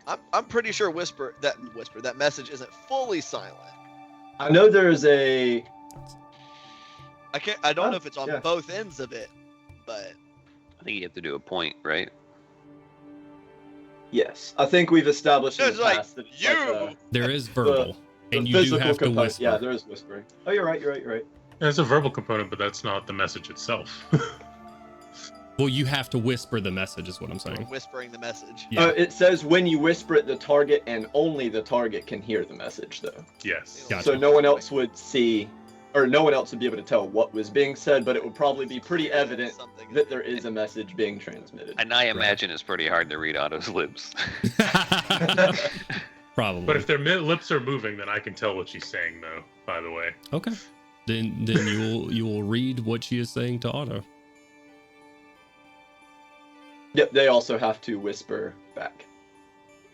Yeah, as they're sitting there kind of going back and forth, like, clearly just between the two of them, Bruin will very purposely place himself, like, in her eye line as best he can. Right. Otto, it's rude to speak privately amongst a group. Please speak out in the open. Very well.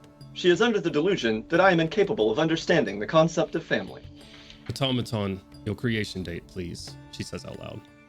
Oh, he had already responded before we were establishing And the thing. she's asked again out loud. He gives it. My father created me on, Automaton, your and then creation gives the date. date, please. He was created by one of our members. He has the memories of his father, sole creator. I believe his creation or birth, however you view it, is not the subject most at hand here. If you would focus, madam. You have abandoned your duties and your people and have left an entire house in disarray. And your son. So kind of just side eyes Otto at that, like, Automaton, under the Treaty of Thronehold, in the section specifically regarding Warforged, give me your correct and true creation date. I am no Warforged. What have you done? Once Not again, abandoned my family and my responsibilities. That is a start. We haven't done anything. His father is no longer with us. You travel with a walking war crime. and you abandoned your post. Treaties mean nothing if the entire world is overrun by Delkir. What is a Delkir? Creatures of madness and horrors from Zoriat that will soon sweep across your nice little summer home. We need air support. We need backing of the houses so the other countries will And what your understand. goal is here to blackmail me with the existence of an illegitimate son, and No, we're here to I get have you to give back. you Retrieve this you. air support. We're here to get you in case you're in danger for you going off on another adventure from your home. As you can see, I'm in no such danger. Well, your people are. Is your selfishness so comprehensive?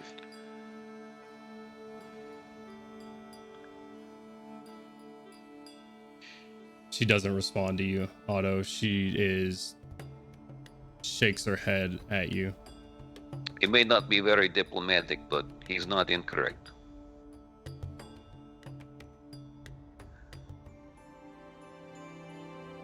Again, what? You threaten me with the existence of an illegitimate son. But no one's threatening you. No one He is came threatening. here because he was worried about you. It's the only reason we knew that you were missing in the first place. You can see that I'm fine. My lady, I believe we've Well. gotten off on the wrong foot. If perhaps you'll give us a chance to speak without any of this. And let us start over, if you do not mind. We happened to be journeying to House Leander to seek you out, and only then did we find out from your house that you had been missing for some weeks, and from your son as well. We took a job from the house to find you, because we also had information to share regarding Zoriat and the Plane of Madness. I assure you we do not seek to blackmail you, we only wish for your help in marshaling aid for the rest of the plane and the realm of Corvair.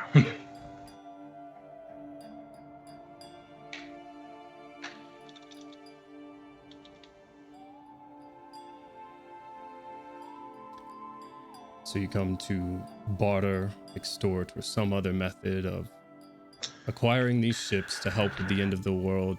An esoteric threat Plead that I know. for you to aid us as other house. We are pleading with other houses to aid in the prevention of the destruction of our entire realm. What other and houses? plane. What other houses can No, back your claim? We start with you, though we have spoken with the druids. We've also spoken with different regions and realms as well. The seals that keep Zori at the bay are deteriorating all across Corvair and the whole of the material plane. There are manifest zones popping up You are all speaking over. language that I don't understand, so spouting it out at me is not going to help me understand the gravity of whatever situation that you think is coming. You're sitting here asking for air support and a threat that I can't understand at the moment. So spout your nonsense, but please boil down that you just want me to hand over this group of ships. Twisted creatures of madness will soon sweep across all of Corvair, murdering or twisting those that stand against them. Is that plain enough for you? Not just those that stand against them. They do not care about your royalty. They do not care about your houses. They only There care will be about no- the madness. There will be no treaties, there will be no spared. You will all be twisted or executed. We're not trying to extort you or asking for help. This entire mission was done for a friend, but also aligned with our goals to try and get aid from my house so that people would start taking our claims of the end of the world serious. They are months away. We rushed here to try and get someone to help us out in saving the world.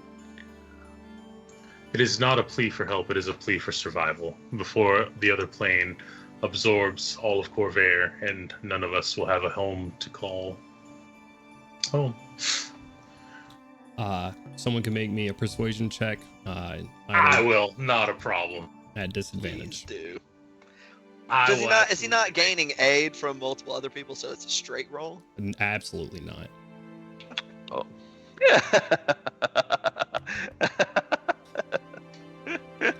This conversation Definitely get did support from not Otto start right off now. that way.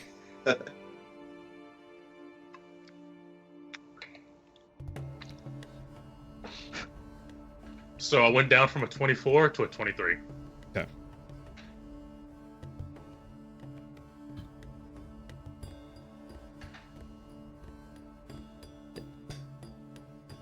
And like she's trying to wrap her mind around what's happening.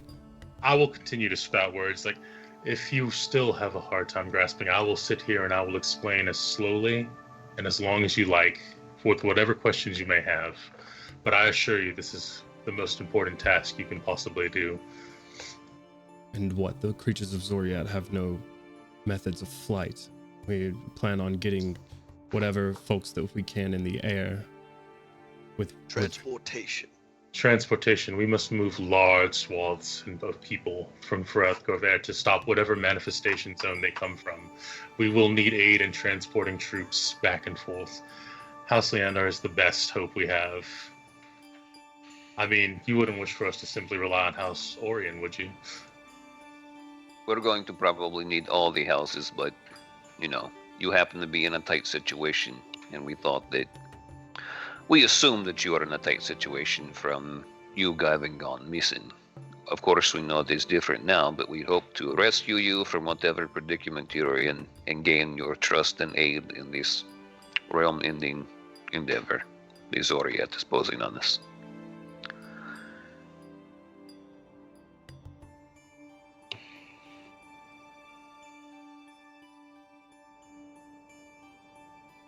What am I to say? That you don't want the world to end. Of course I don't want the world to end. You want me We to have- hand over a fleet of Lyrandar's ships kicking off? Under your supervision, of course. We do not ask to take over your fleet. We have small countries that will help. Flamekeep, I know, will do their best to aid us. Karnath itself will aid us, but they are not obviously in the most well-liked position. But we hope to garner more support, and obviously anything in the air will be through you. We do not wish to simply take your ships. We only ask that you help guide us. We need the help of your house to do this.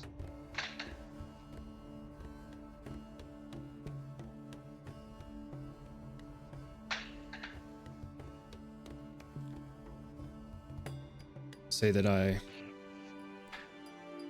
could convince those that needed convincing. What proof do you have of something like this? We are garnering, even now, we have seen minor points of attrition from the realm of madness, but there have been, of course, artifacts and things that have come across that we, of course, have the druids as well. They will speak for you. What more do you think would help? We will seek out whatever else you think would prove most beneficial to your argument to get help from the organization, the organized council, that is.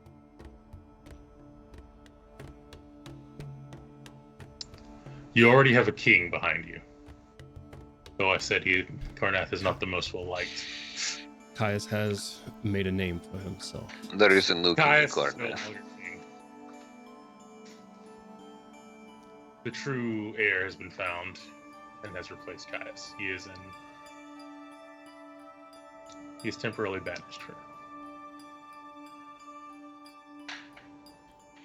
Seems I have been gone for too long. Indeed. Probably will hold hand. could say we that. only wish to say that it has been some time, and movements are happening that are shaking the world without you. How long do you feel like you've been gone?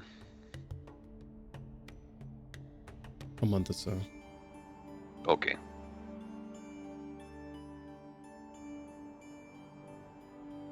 The world notices these things. You have reporters flocking to find out where you are. There is upheaval everywhere. If The it's world not too obsesses over the wrong things. On this, we agree. If it's not too bold of me to ask, what made you come here without letting anyone know? Let someone know, tell everyone my every move. They want to know this, they want to know that.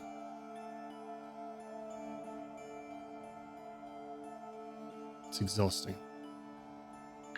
If you don't want the responsibility, why not give it to someone else?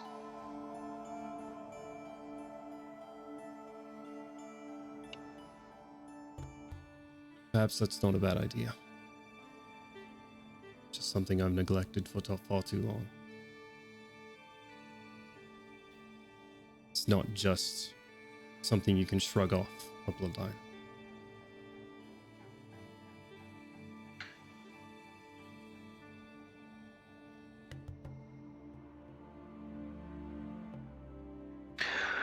It's sort of in this silence, the tired-looking Jinn who escorted her in the room speaks up.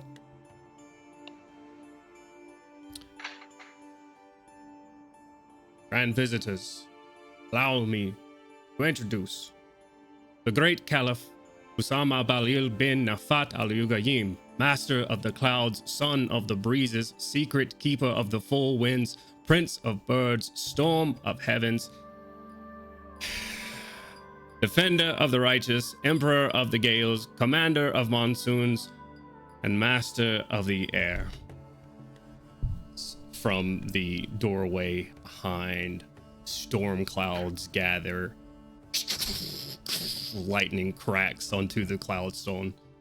You see a large blue figure stand behind this Jinn, completely smooth head, eyes glowing like white lightning, incredibly muscular with different sorts of gold bracers on his after his 16 pack of abs go down into legs that are as just a pure windstorm. And the very, very tired announcer rolls once up his scroll of the name of or the names of his master as this figure steps up. Hello, everybody. What a spectacular collection of titles. Your Grace. He loves to make an entrance. Otto claps a little bit. Floats into the room. He's massive guy. I mean, probably 8 or 9 feet tall, just built like a fucking brick shit house, except for his lower half, which is just a tornado. The clouds and lightning just sort of disappear and dissipate as he goes. Gives you all a slight bow. Eyebrows really hard at anybody who doesn't reciprocate.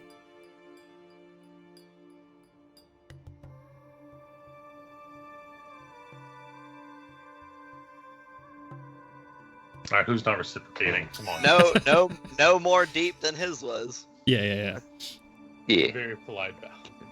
Yeah. Well, like, if I get confusion a little bit, be like, oh, everybody's doing that. So the eyebrow probably lingers the longest on you then. And then once you guys... I was like, what's going on? Oh, shit. once the bow happens, completely flip of personality. How is everyone doing? Not the best. I'm sorry to hear this. Nothing to do with your plane of existence or your home, of course, but Of course not. Well, simply not yet, at least. Do you know of? I'm sorry. Do you know of Zoriat?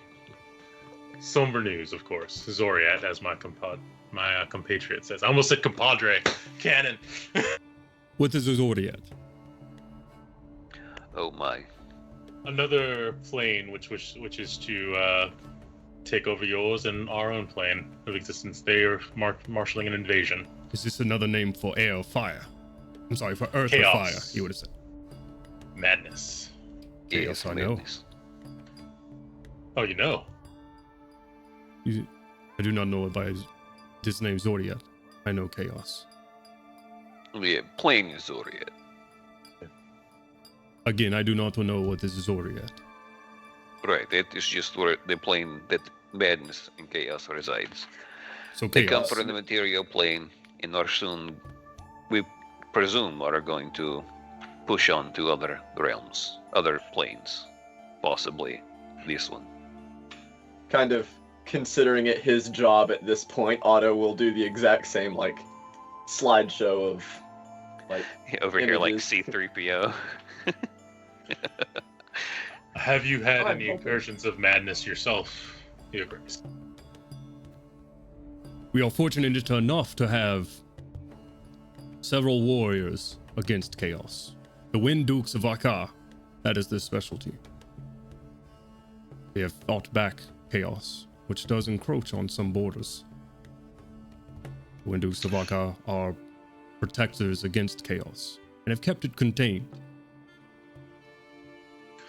Well, I'm afraid they also seek to encroach upon our borders, and should they prove successful, they will more than double their number and attempt to take over other planes such as yours. They already attempted here. Good luck on your plane. Okay. Well, the more planes they take over, the stronger they become, which is an issue. Wait, did you say they already attempted here? Indeed. Explain, please. The borders of chaos know no bounds, little one.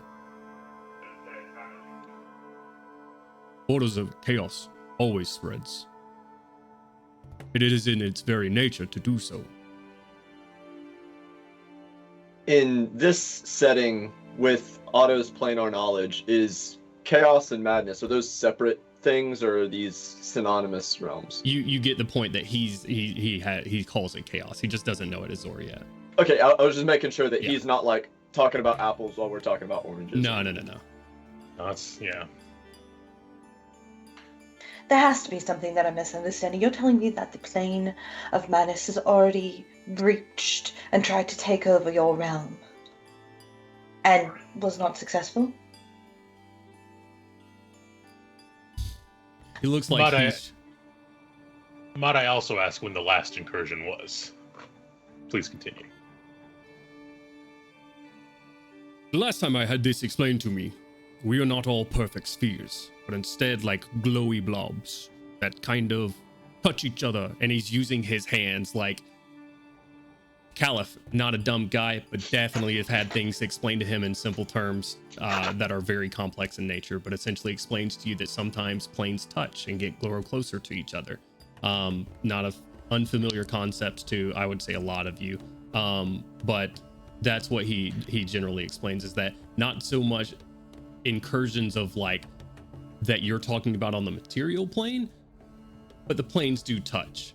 And they have had a specific group here that goes out and fights chaos. And has been successful. Was your conflict with them without,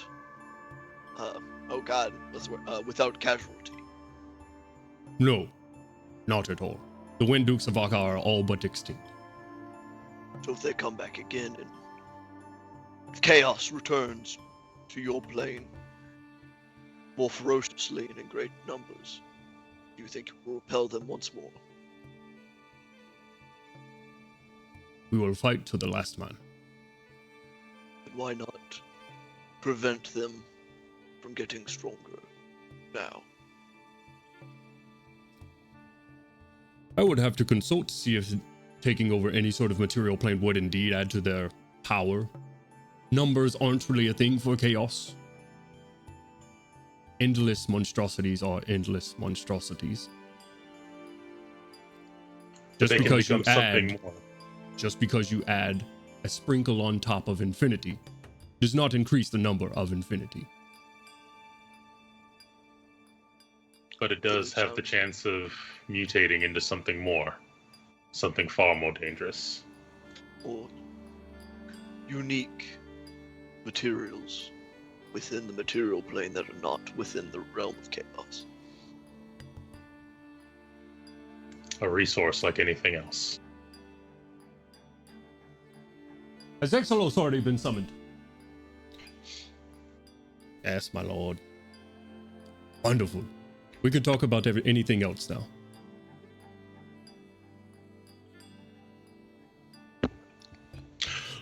Is this why you are here? To gather my help? We were here to gather the help of the Baroness here, and now that we know that you might be able to render aid, it would be most appreciated. How do you know them?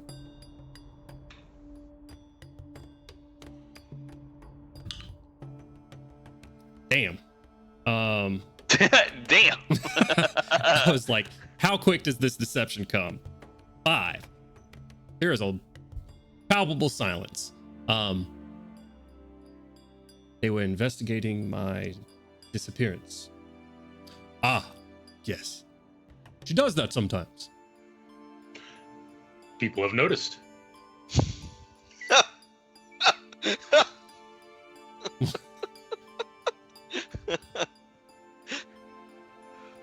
Well, Does he, They the parts of him that are not, like, tornado-y, Right?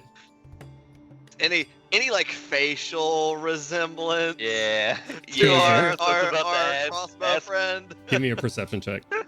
Hell I yeah, wanna brother. Anybody would like to. Is this one I would like to mentally look at Azur and ask, is this your father, bro? 27. 18. I'm gonna roll. The closer to high it is, the more it is he looks like his to this person. The lower it is, the lower it is, the more likely it is to Show look your towards. hands, Dungeon Master. Before I did. we do anything else, I have to roll a check for auto on a willpower thing Sure. to immediately respond to something. Unfortunately, willpower does not exist in 5e, so Yeah, wisdom and charisma. They use both interchangeably for things usually, that are willpower. Charisma. Co-wisdom. So Co-wisdom. when he said people have noticed, Otto says, including her son. God damn it. okay. Well, that deception go. She closes her eyes and exhales through her nose when you say this. With the perception checks, there is a slight resemblance with the blue, but Azur really does. I mean, it's true. It does. Whoa, our This is cameras. so funny. What the hell happened? I'm sorry, I misclicked the mute button. Sorry. Uh-oh. Did Don't the do that. stream end? Last time that happened, it crashed my computer. All We're right, still here. We're good. we're still here. Wonderful. sorry. We're still good. Just exhales from Ezra.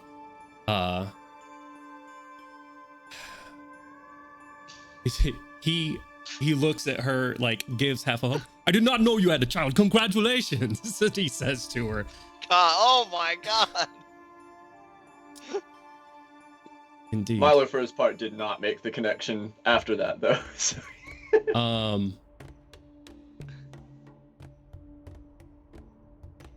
Dear.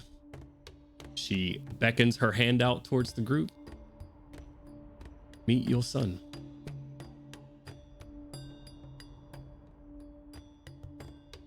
He spends a moment. Yeah, no, he spends a moment full on, like, eyebrows up, mouth open, looking in between her and him. My baby boy! Hello! And I'm gonna give him a perception check real quick.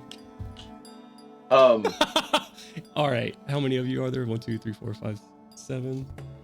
Oh my god, he's gonna hug somebody random? What? Otto is gonna congratulate Azur. Congratulations! And as you do that, he walks over to Artyom and hugs Artyom.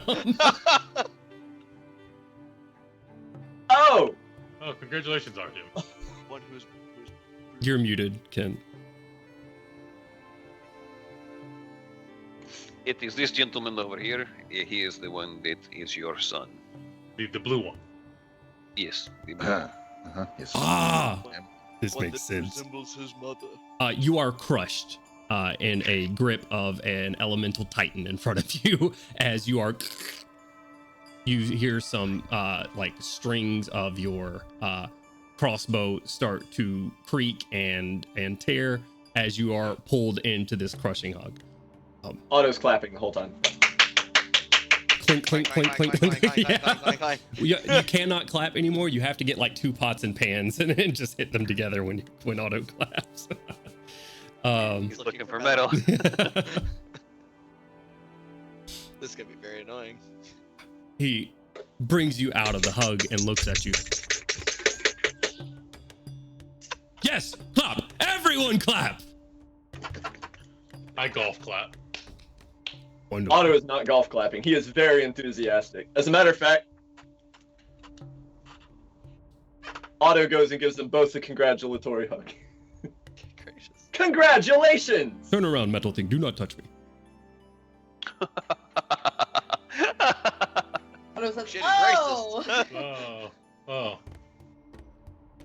I apologize. He says, kind of. You can't just go around hugging everyone on it. He's dejected. Why not? He claps you on the Personal shoulder. space. What is your name, my boy?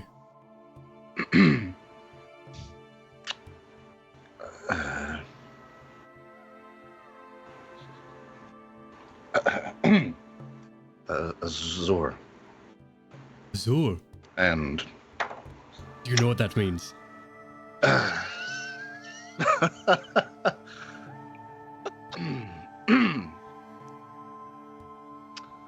Clearly, at this point, probably fighting back tears. He's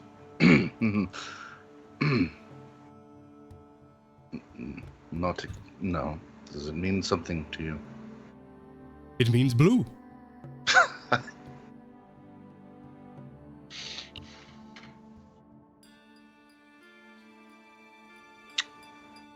Yes, it does. Does the wind bother your eyes here? You are born of the wind. How could the wind be bothering your eyes? Blink, son. The wind does not bother my eyes. Of course not. You're my spawn. Claps you on the shoulder once again. A fucking thunderclap goes off when he does. It is a pleasure to meet you, Azul.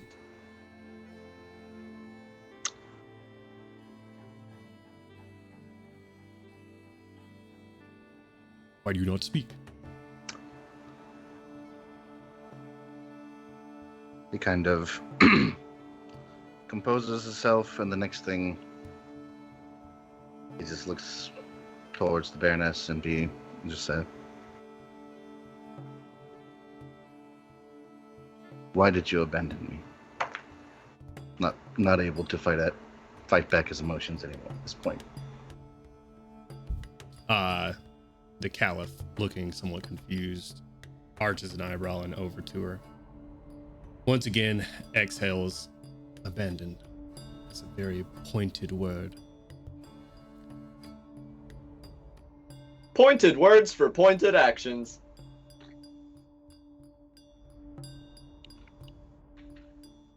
Warforged, if you are, as you say, months old, I don't think that you would understand the complexities that come with decisions that we need to make. You have had And no yet, I time. understand family better than you do. Ma'am, speak to your son. Otto, be silent.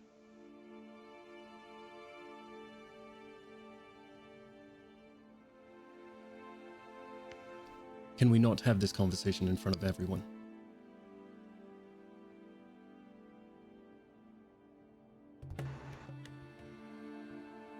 It seems appropriate to have it in front of family. I have fought by these people's sides, and some of them have died beside me, protecting my life. They are just as part of my family as those who raised me. Our team, you wave when he says that. The Caliph doesn't understand the situation, waves back to you when you do. The Baroness, Esravash, mother. Very well.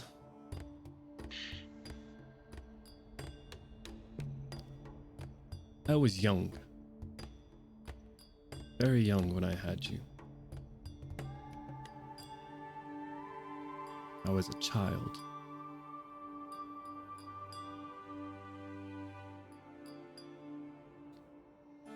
The only thing that I could have ever taught you was to depend on money.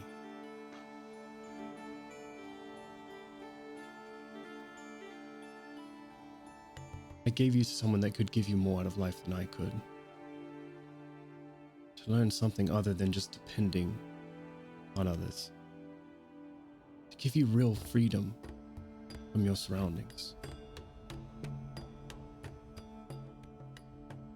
You say abandon you. I say the best thing that I ever did was give you up. And it was the best thing I could have ever done for you.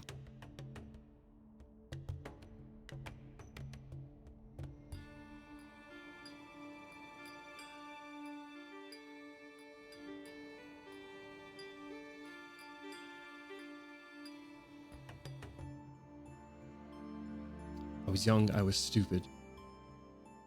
I would not have been a good mother. I still would not be. You have known me for 5 minutes, and all I have brought you is pain and resentment. What leads you to believe that I would give you anything else?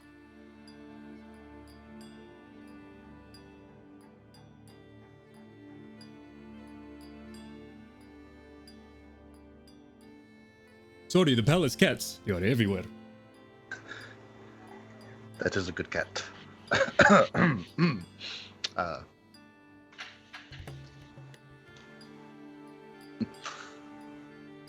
don't know.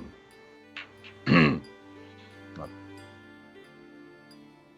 necessarily looking for anything like that, as we have a world to save, first and foremost. As your friends have told me.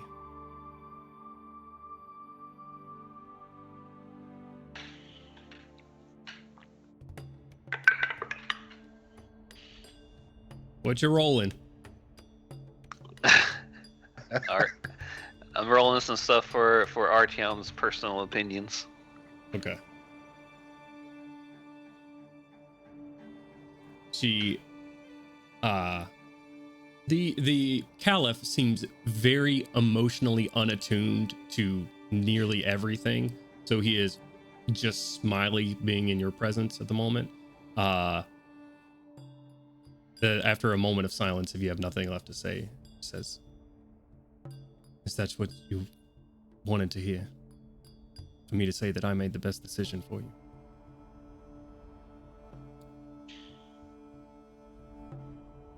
I do. I believe that I did.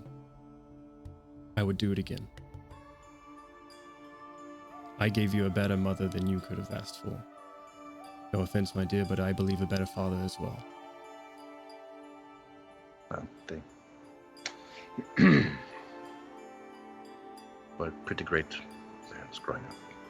I cannot deny that.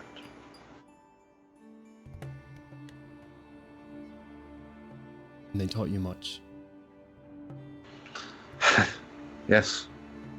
She walks up to you. I have always been far from you. And I told your parents via proxy that if they ever needed anything, which they have utilized to your benefit greatly, that I would be there. I would support it. But one thing that I could not do was be your mother. It's not something I'm suited to do. But I've always, and she takes her finger and traces the dragon head of your crossbow. I've always looked out for you.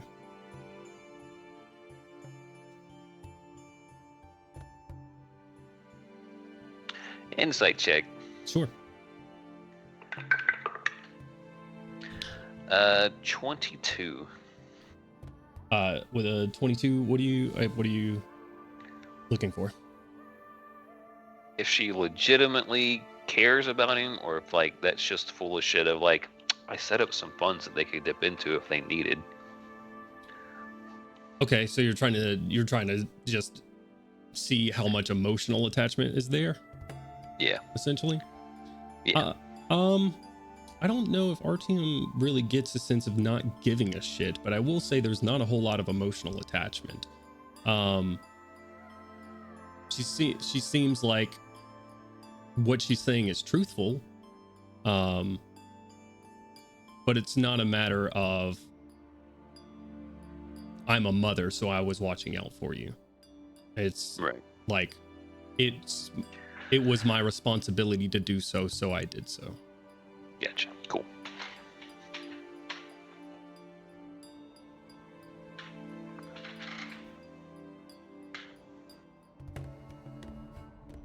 The answer you're looking for or not, it is the truth.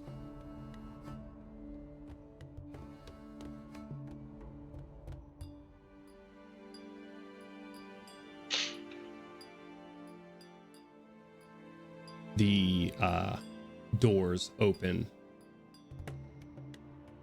As she's standing there, the quiet sort of interrupted by the booming voice of the Caliph. Exelos, my friend! At the doors, you see a familiar figure to you, Pip. The rest of you, a strange entity about 8 feet tall, with obsidian skin, completely hairless, wearing a white robe that sort of just loosely drapes over their like nearly perfect humanoid body.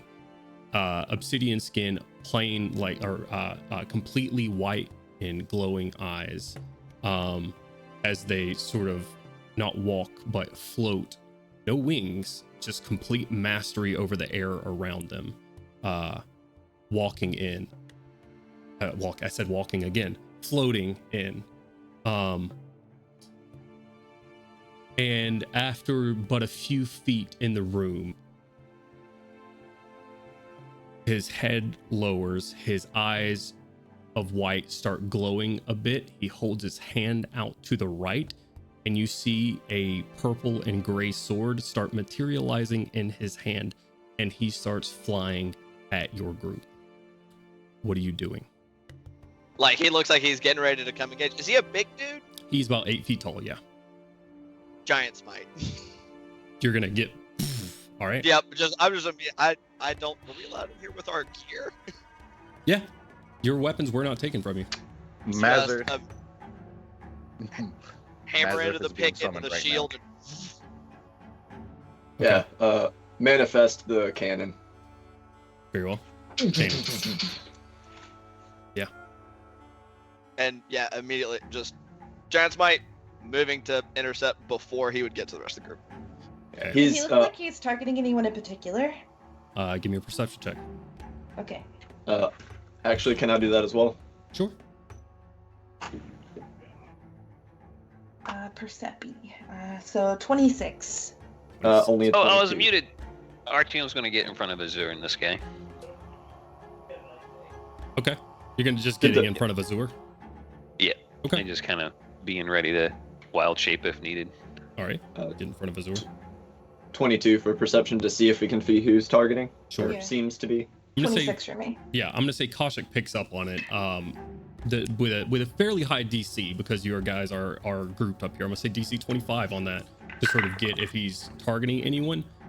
He is angled off slightly. So Azur was sort of off to the side talking to his mother. Artyom's now stepped up.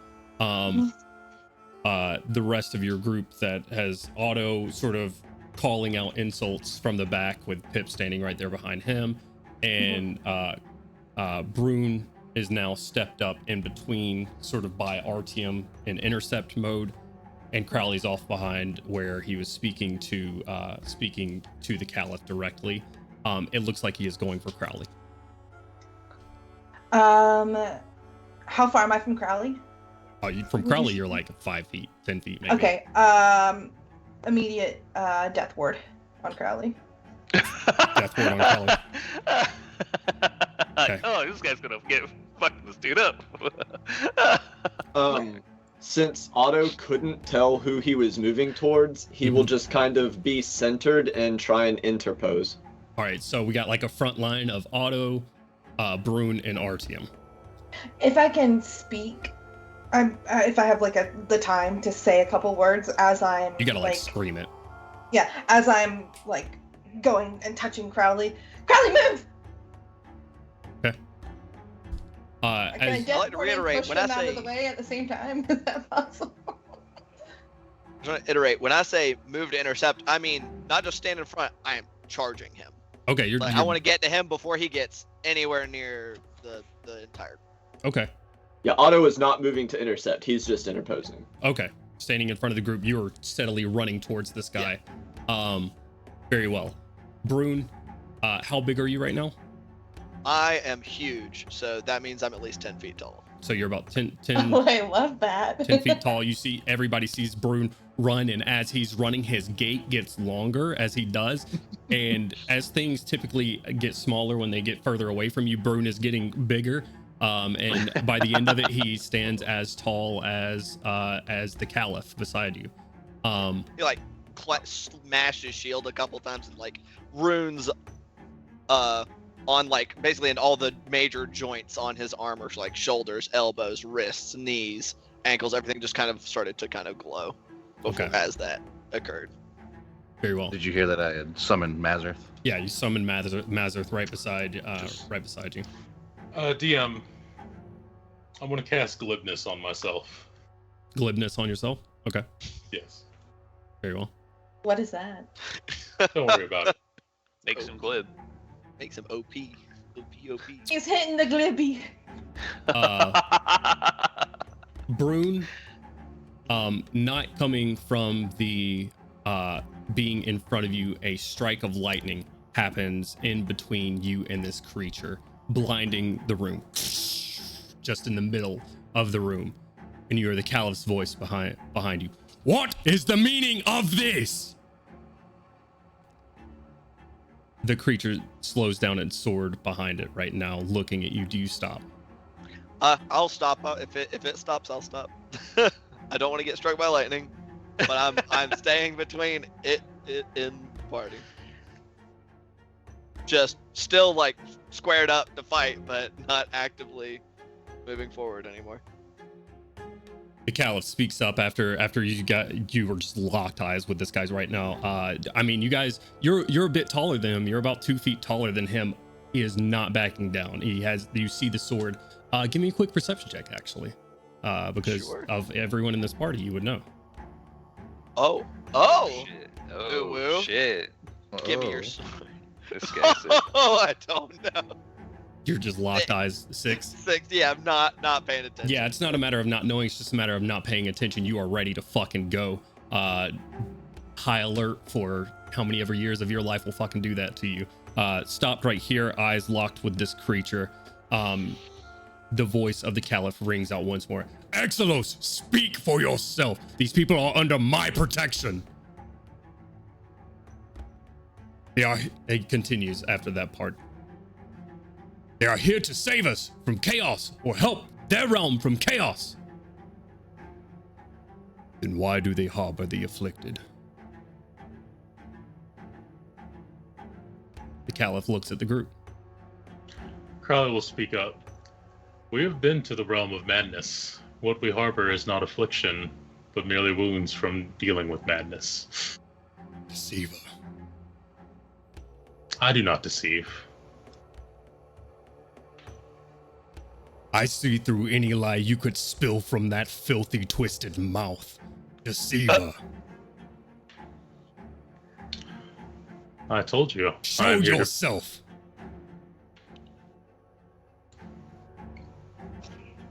You protect this. He looks at you, Brun, looking up at you. You fight on the side of chaos.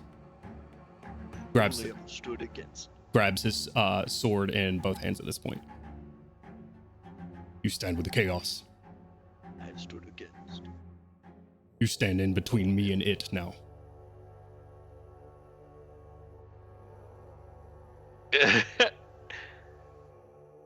What is it? You play. Can I shoot a mental message to Crowley? Crowley, what the fuck are they talking about? It's like a standoff type moment right now. Right, exactly. So you shoot a mental message to Crowley. Crowley, what? I guess Crowley has to allow the message to happen, considering his ring. But you would hear like the Archeum has sent you a message. Would you like to accept? Leave him on red.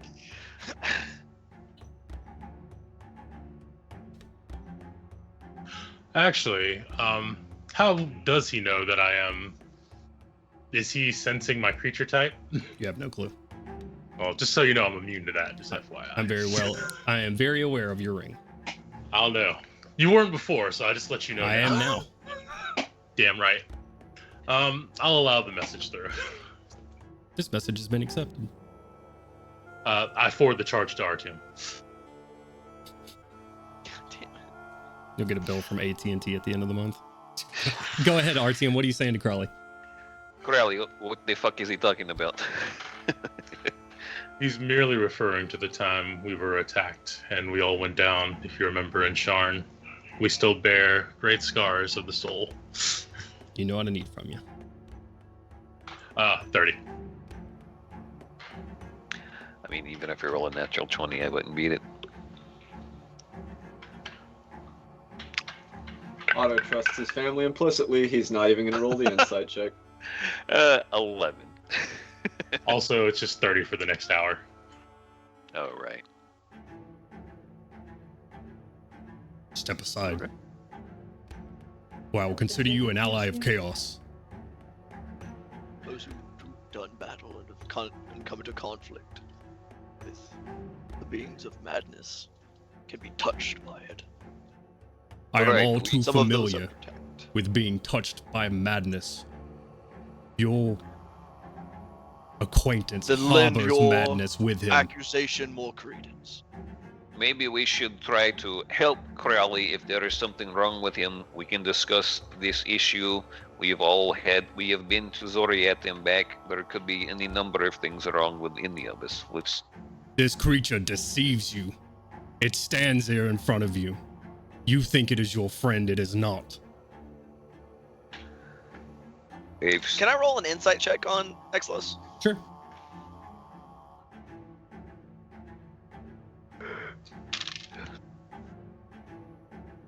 Uh, 19, I believe. Yeah, 19. He seems pissed He looks like everything he has fought for ever is in front of him, and he looks. I mean, I think Brune knows the eye of a warrior. He harbors hatred for the enemy. Okay. And he But he seems like he is like no bullshit and like yes, bad shit correct. is here.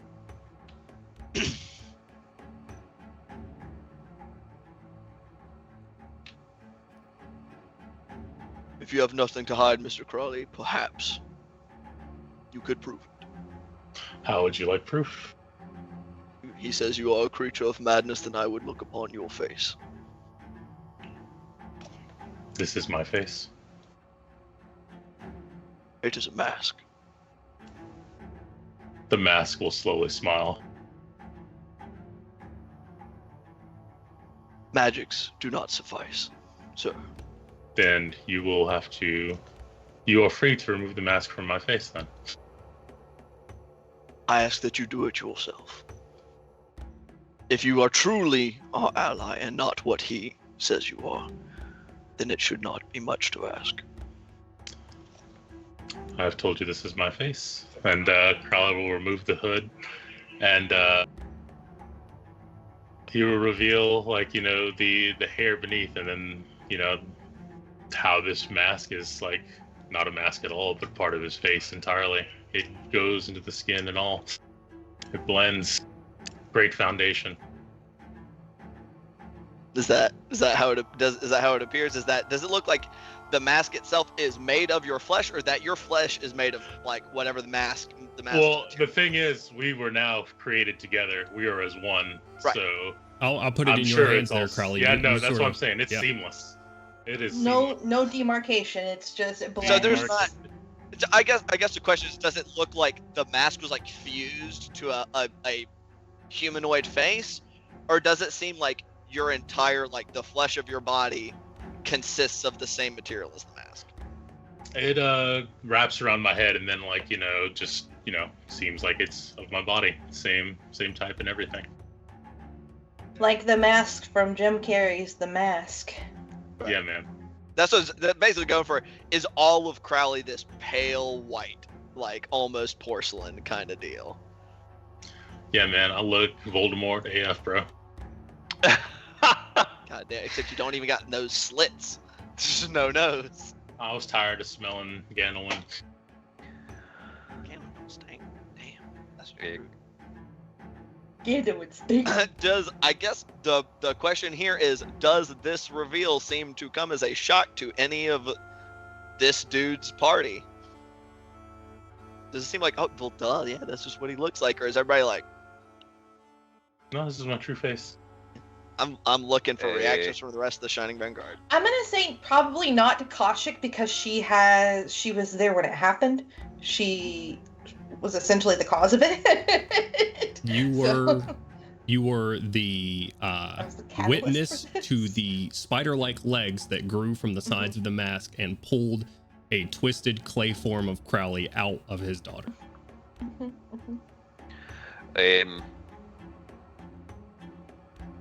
Crowley, what is the meaning of your... What is this? No meaning. I'm the same as I have been for as long as I can remember now, since Sharn. All I know that is when I was revived, this is now fused to me completely, and my daughter is safe. I am myself, and I wield whatever power I have wielded for the party. Otto's still not questioning it. His Uncle Crowley's weird, but still his uncle. Still When you moral. were revived, Hmm. when was this? I give precisely the date Kolchak performed the So- spell. Just before I met them. Like a week ago. No, like four Less than a three- week ago. Yeah. Like Not days. even days. Well, yeah, like four or 5 days because you guys took 2 days yeah, of travel. we've been so, for here a little Yeah, bit, so not it's like- quite a week. yeah, 3-4 days, something like that. It was only 4 days ago. Indeed. You crafted this mask to you, or became one with this mask while on the way to the house seat? I did. But what your friend does not realize is that I never had a material body when we first met. Your case is not made well for you. But I am not a spirit of madness. You hobble one with you. Protected.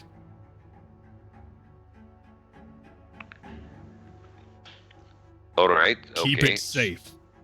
You are on Chaos's side.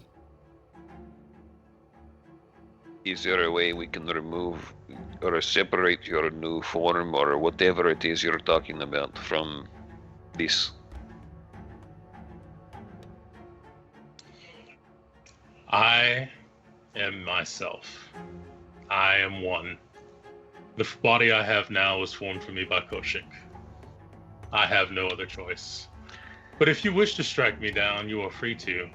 For my goal from the beginning has been to revive my daughter, who I was like a parasite upon. Koshik awkwardly waves when he mentions her. The Caliph waves back at you. Yeah. I feel that the mask was cursed, I knew not, but what would you have me do? I believe I speak for everyone when I ask, what the fuck, Koshik? Brune, if I could, while you're explaining that, Koshik, can you please roll me an insight check? I can. Crowley wanted me to separate his spirit from the spirit of his daughter. They were... I don't want to use the word cursed here. Bound together? They were bound together. I separated them, and then his daughter's back on the airship, and he is here now with us.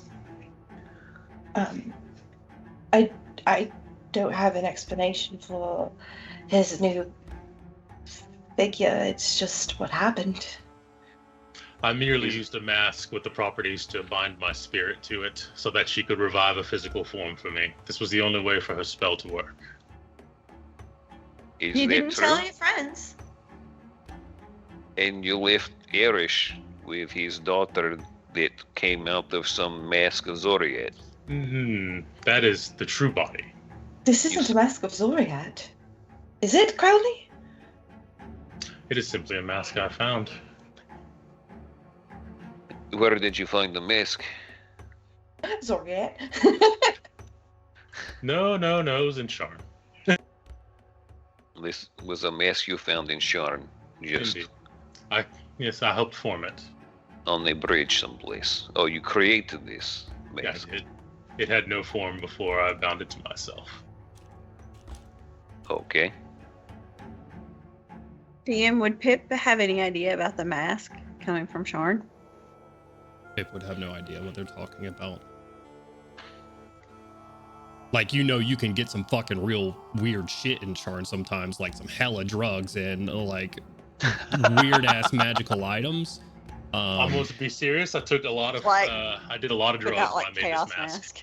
Mask. Yeah, but as far as you know, Did like some peyote. when you knew Spirit him, Quest. Crowley always had a mask on. But so you have no clue when Winter picked it up. This is going on in the Shining Vanguard. Back here, this exchange. Brune face to face with Exelos. His eyes have not really moved. Granted, they have no pupils, but his stare finally breaks from Crowley. But it's his facial features that give it away more than his eyes at first. As his facial features turn from anger and hatred and that fighting battle mode, and you see fear across his face. His eyes turn towards the sky. Pillars of the either side of the room. He looks out. You look out as well. You don't see anything. It's like he's just looking into infinite sky. Brilliant blue. I would like to cast Fire Shield on myself. Sure. Pip will paint. She's like back in the back, right? So she'll pull out her paints and paint another version of the doll that she had handed in before.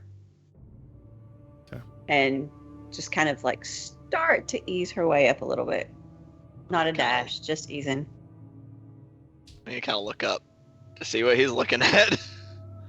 If I see anything to indicate that he's looking at something. Yeah, I'll say sort of the infighting dies down for a second as Exelos stands straight up at this point. His battle stance gone, almost, as he looks towards the skies.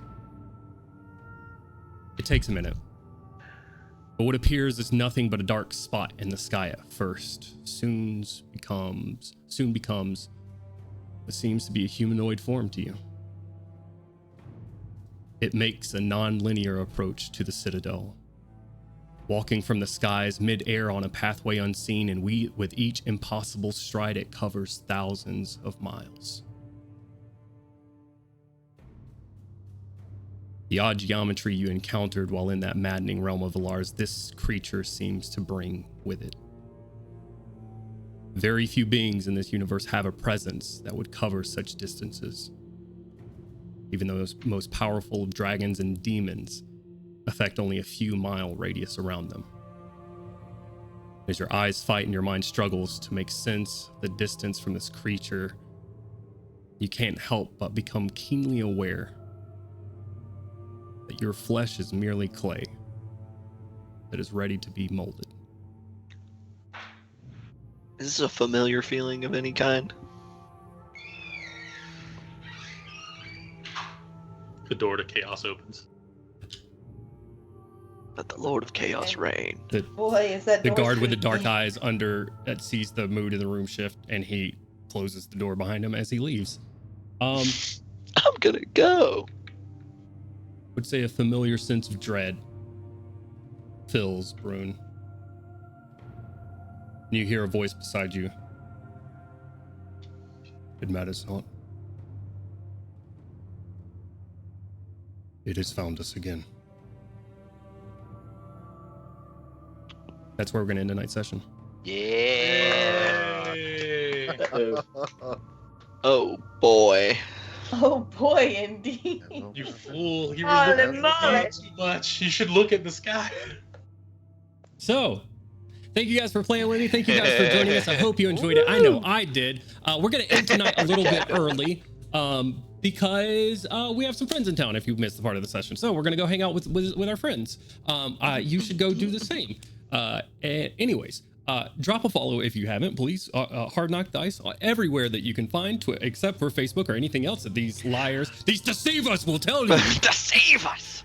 That we are on things that we are not. However, you can trust me, or we are on Twitter, TikTok, and Twitch and YouTube. Please, if you would like to pick up on these episodes, we have upload all episodes right there. We stream every Wednesday and Saturday. On Wednesdays, we do Blood and Silver, DM by our wonderful Otto/Cody. So please go check that out on Wednesdays at 7 p.m. Eastern Standard Time. On Saturdays, we do this across Eberron, where we get into all sorts of wild and crazy times. So please join us for these adventures. Drop a follow if you are feeling it in your heart of hearts. Please drop a subscription. That really helps us out.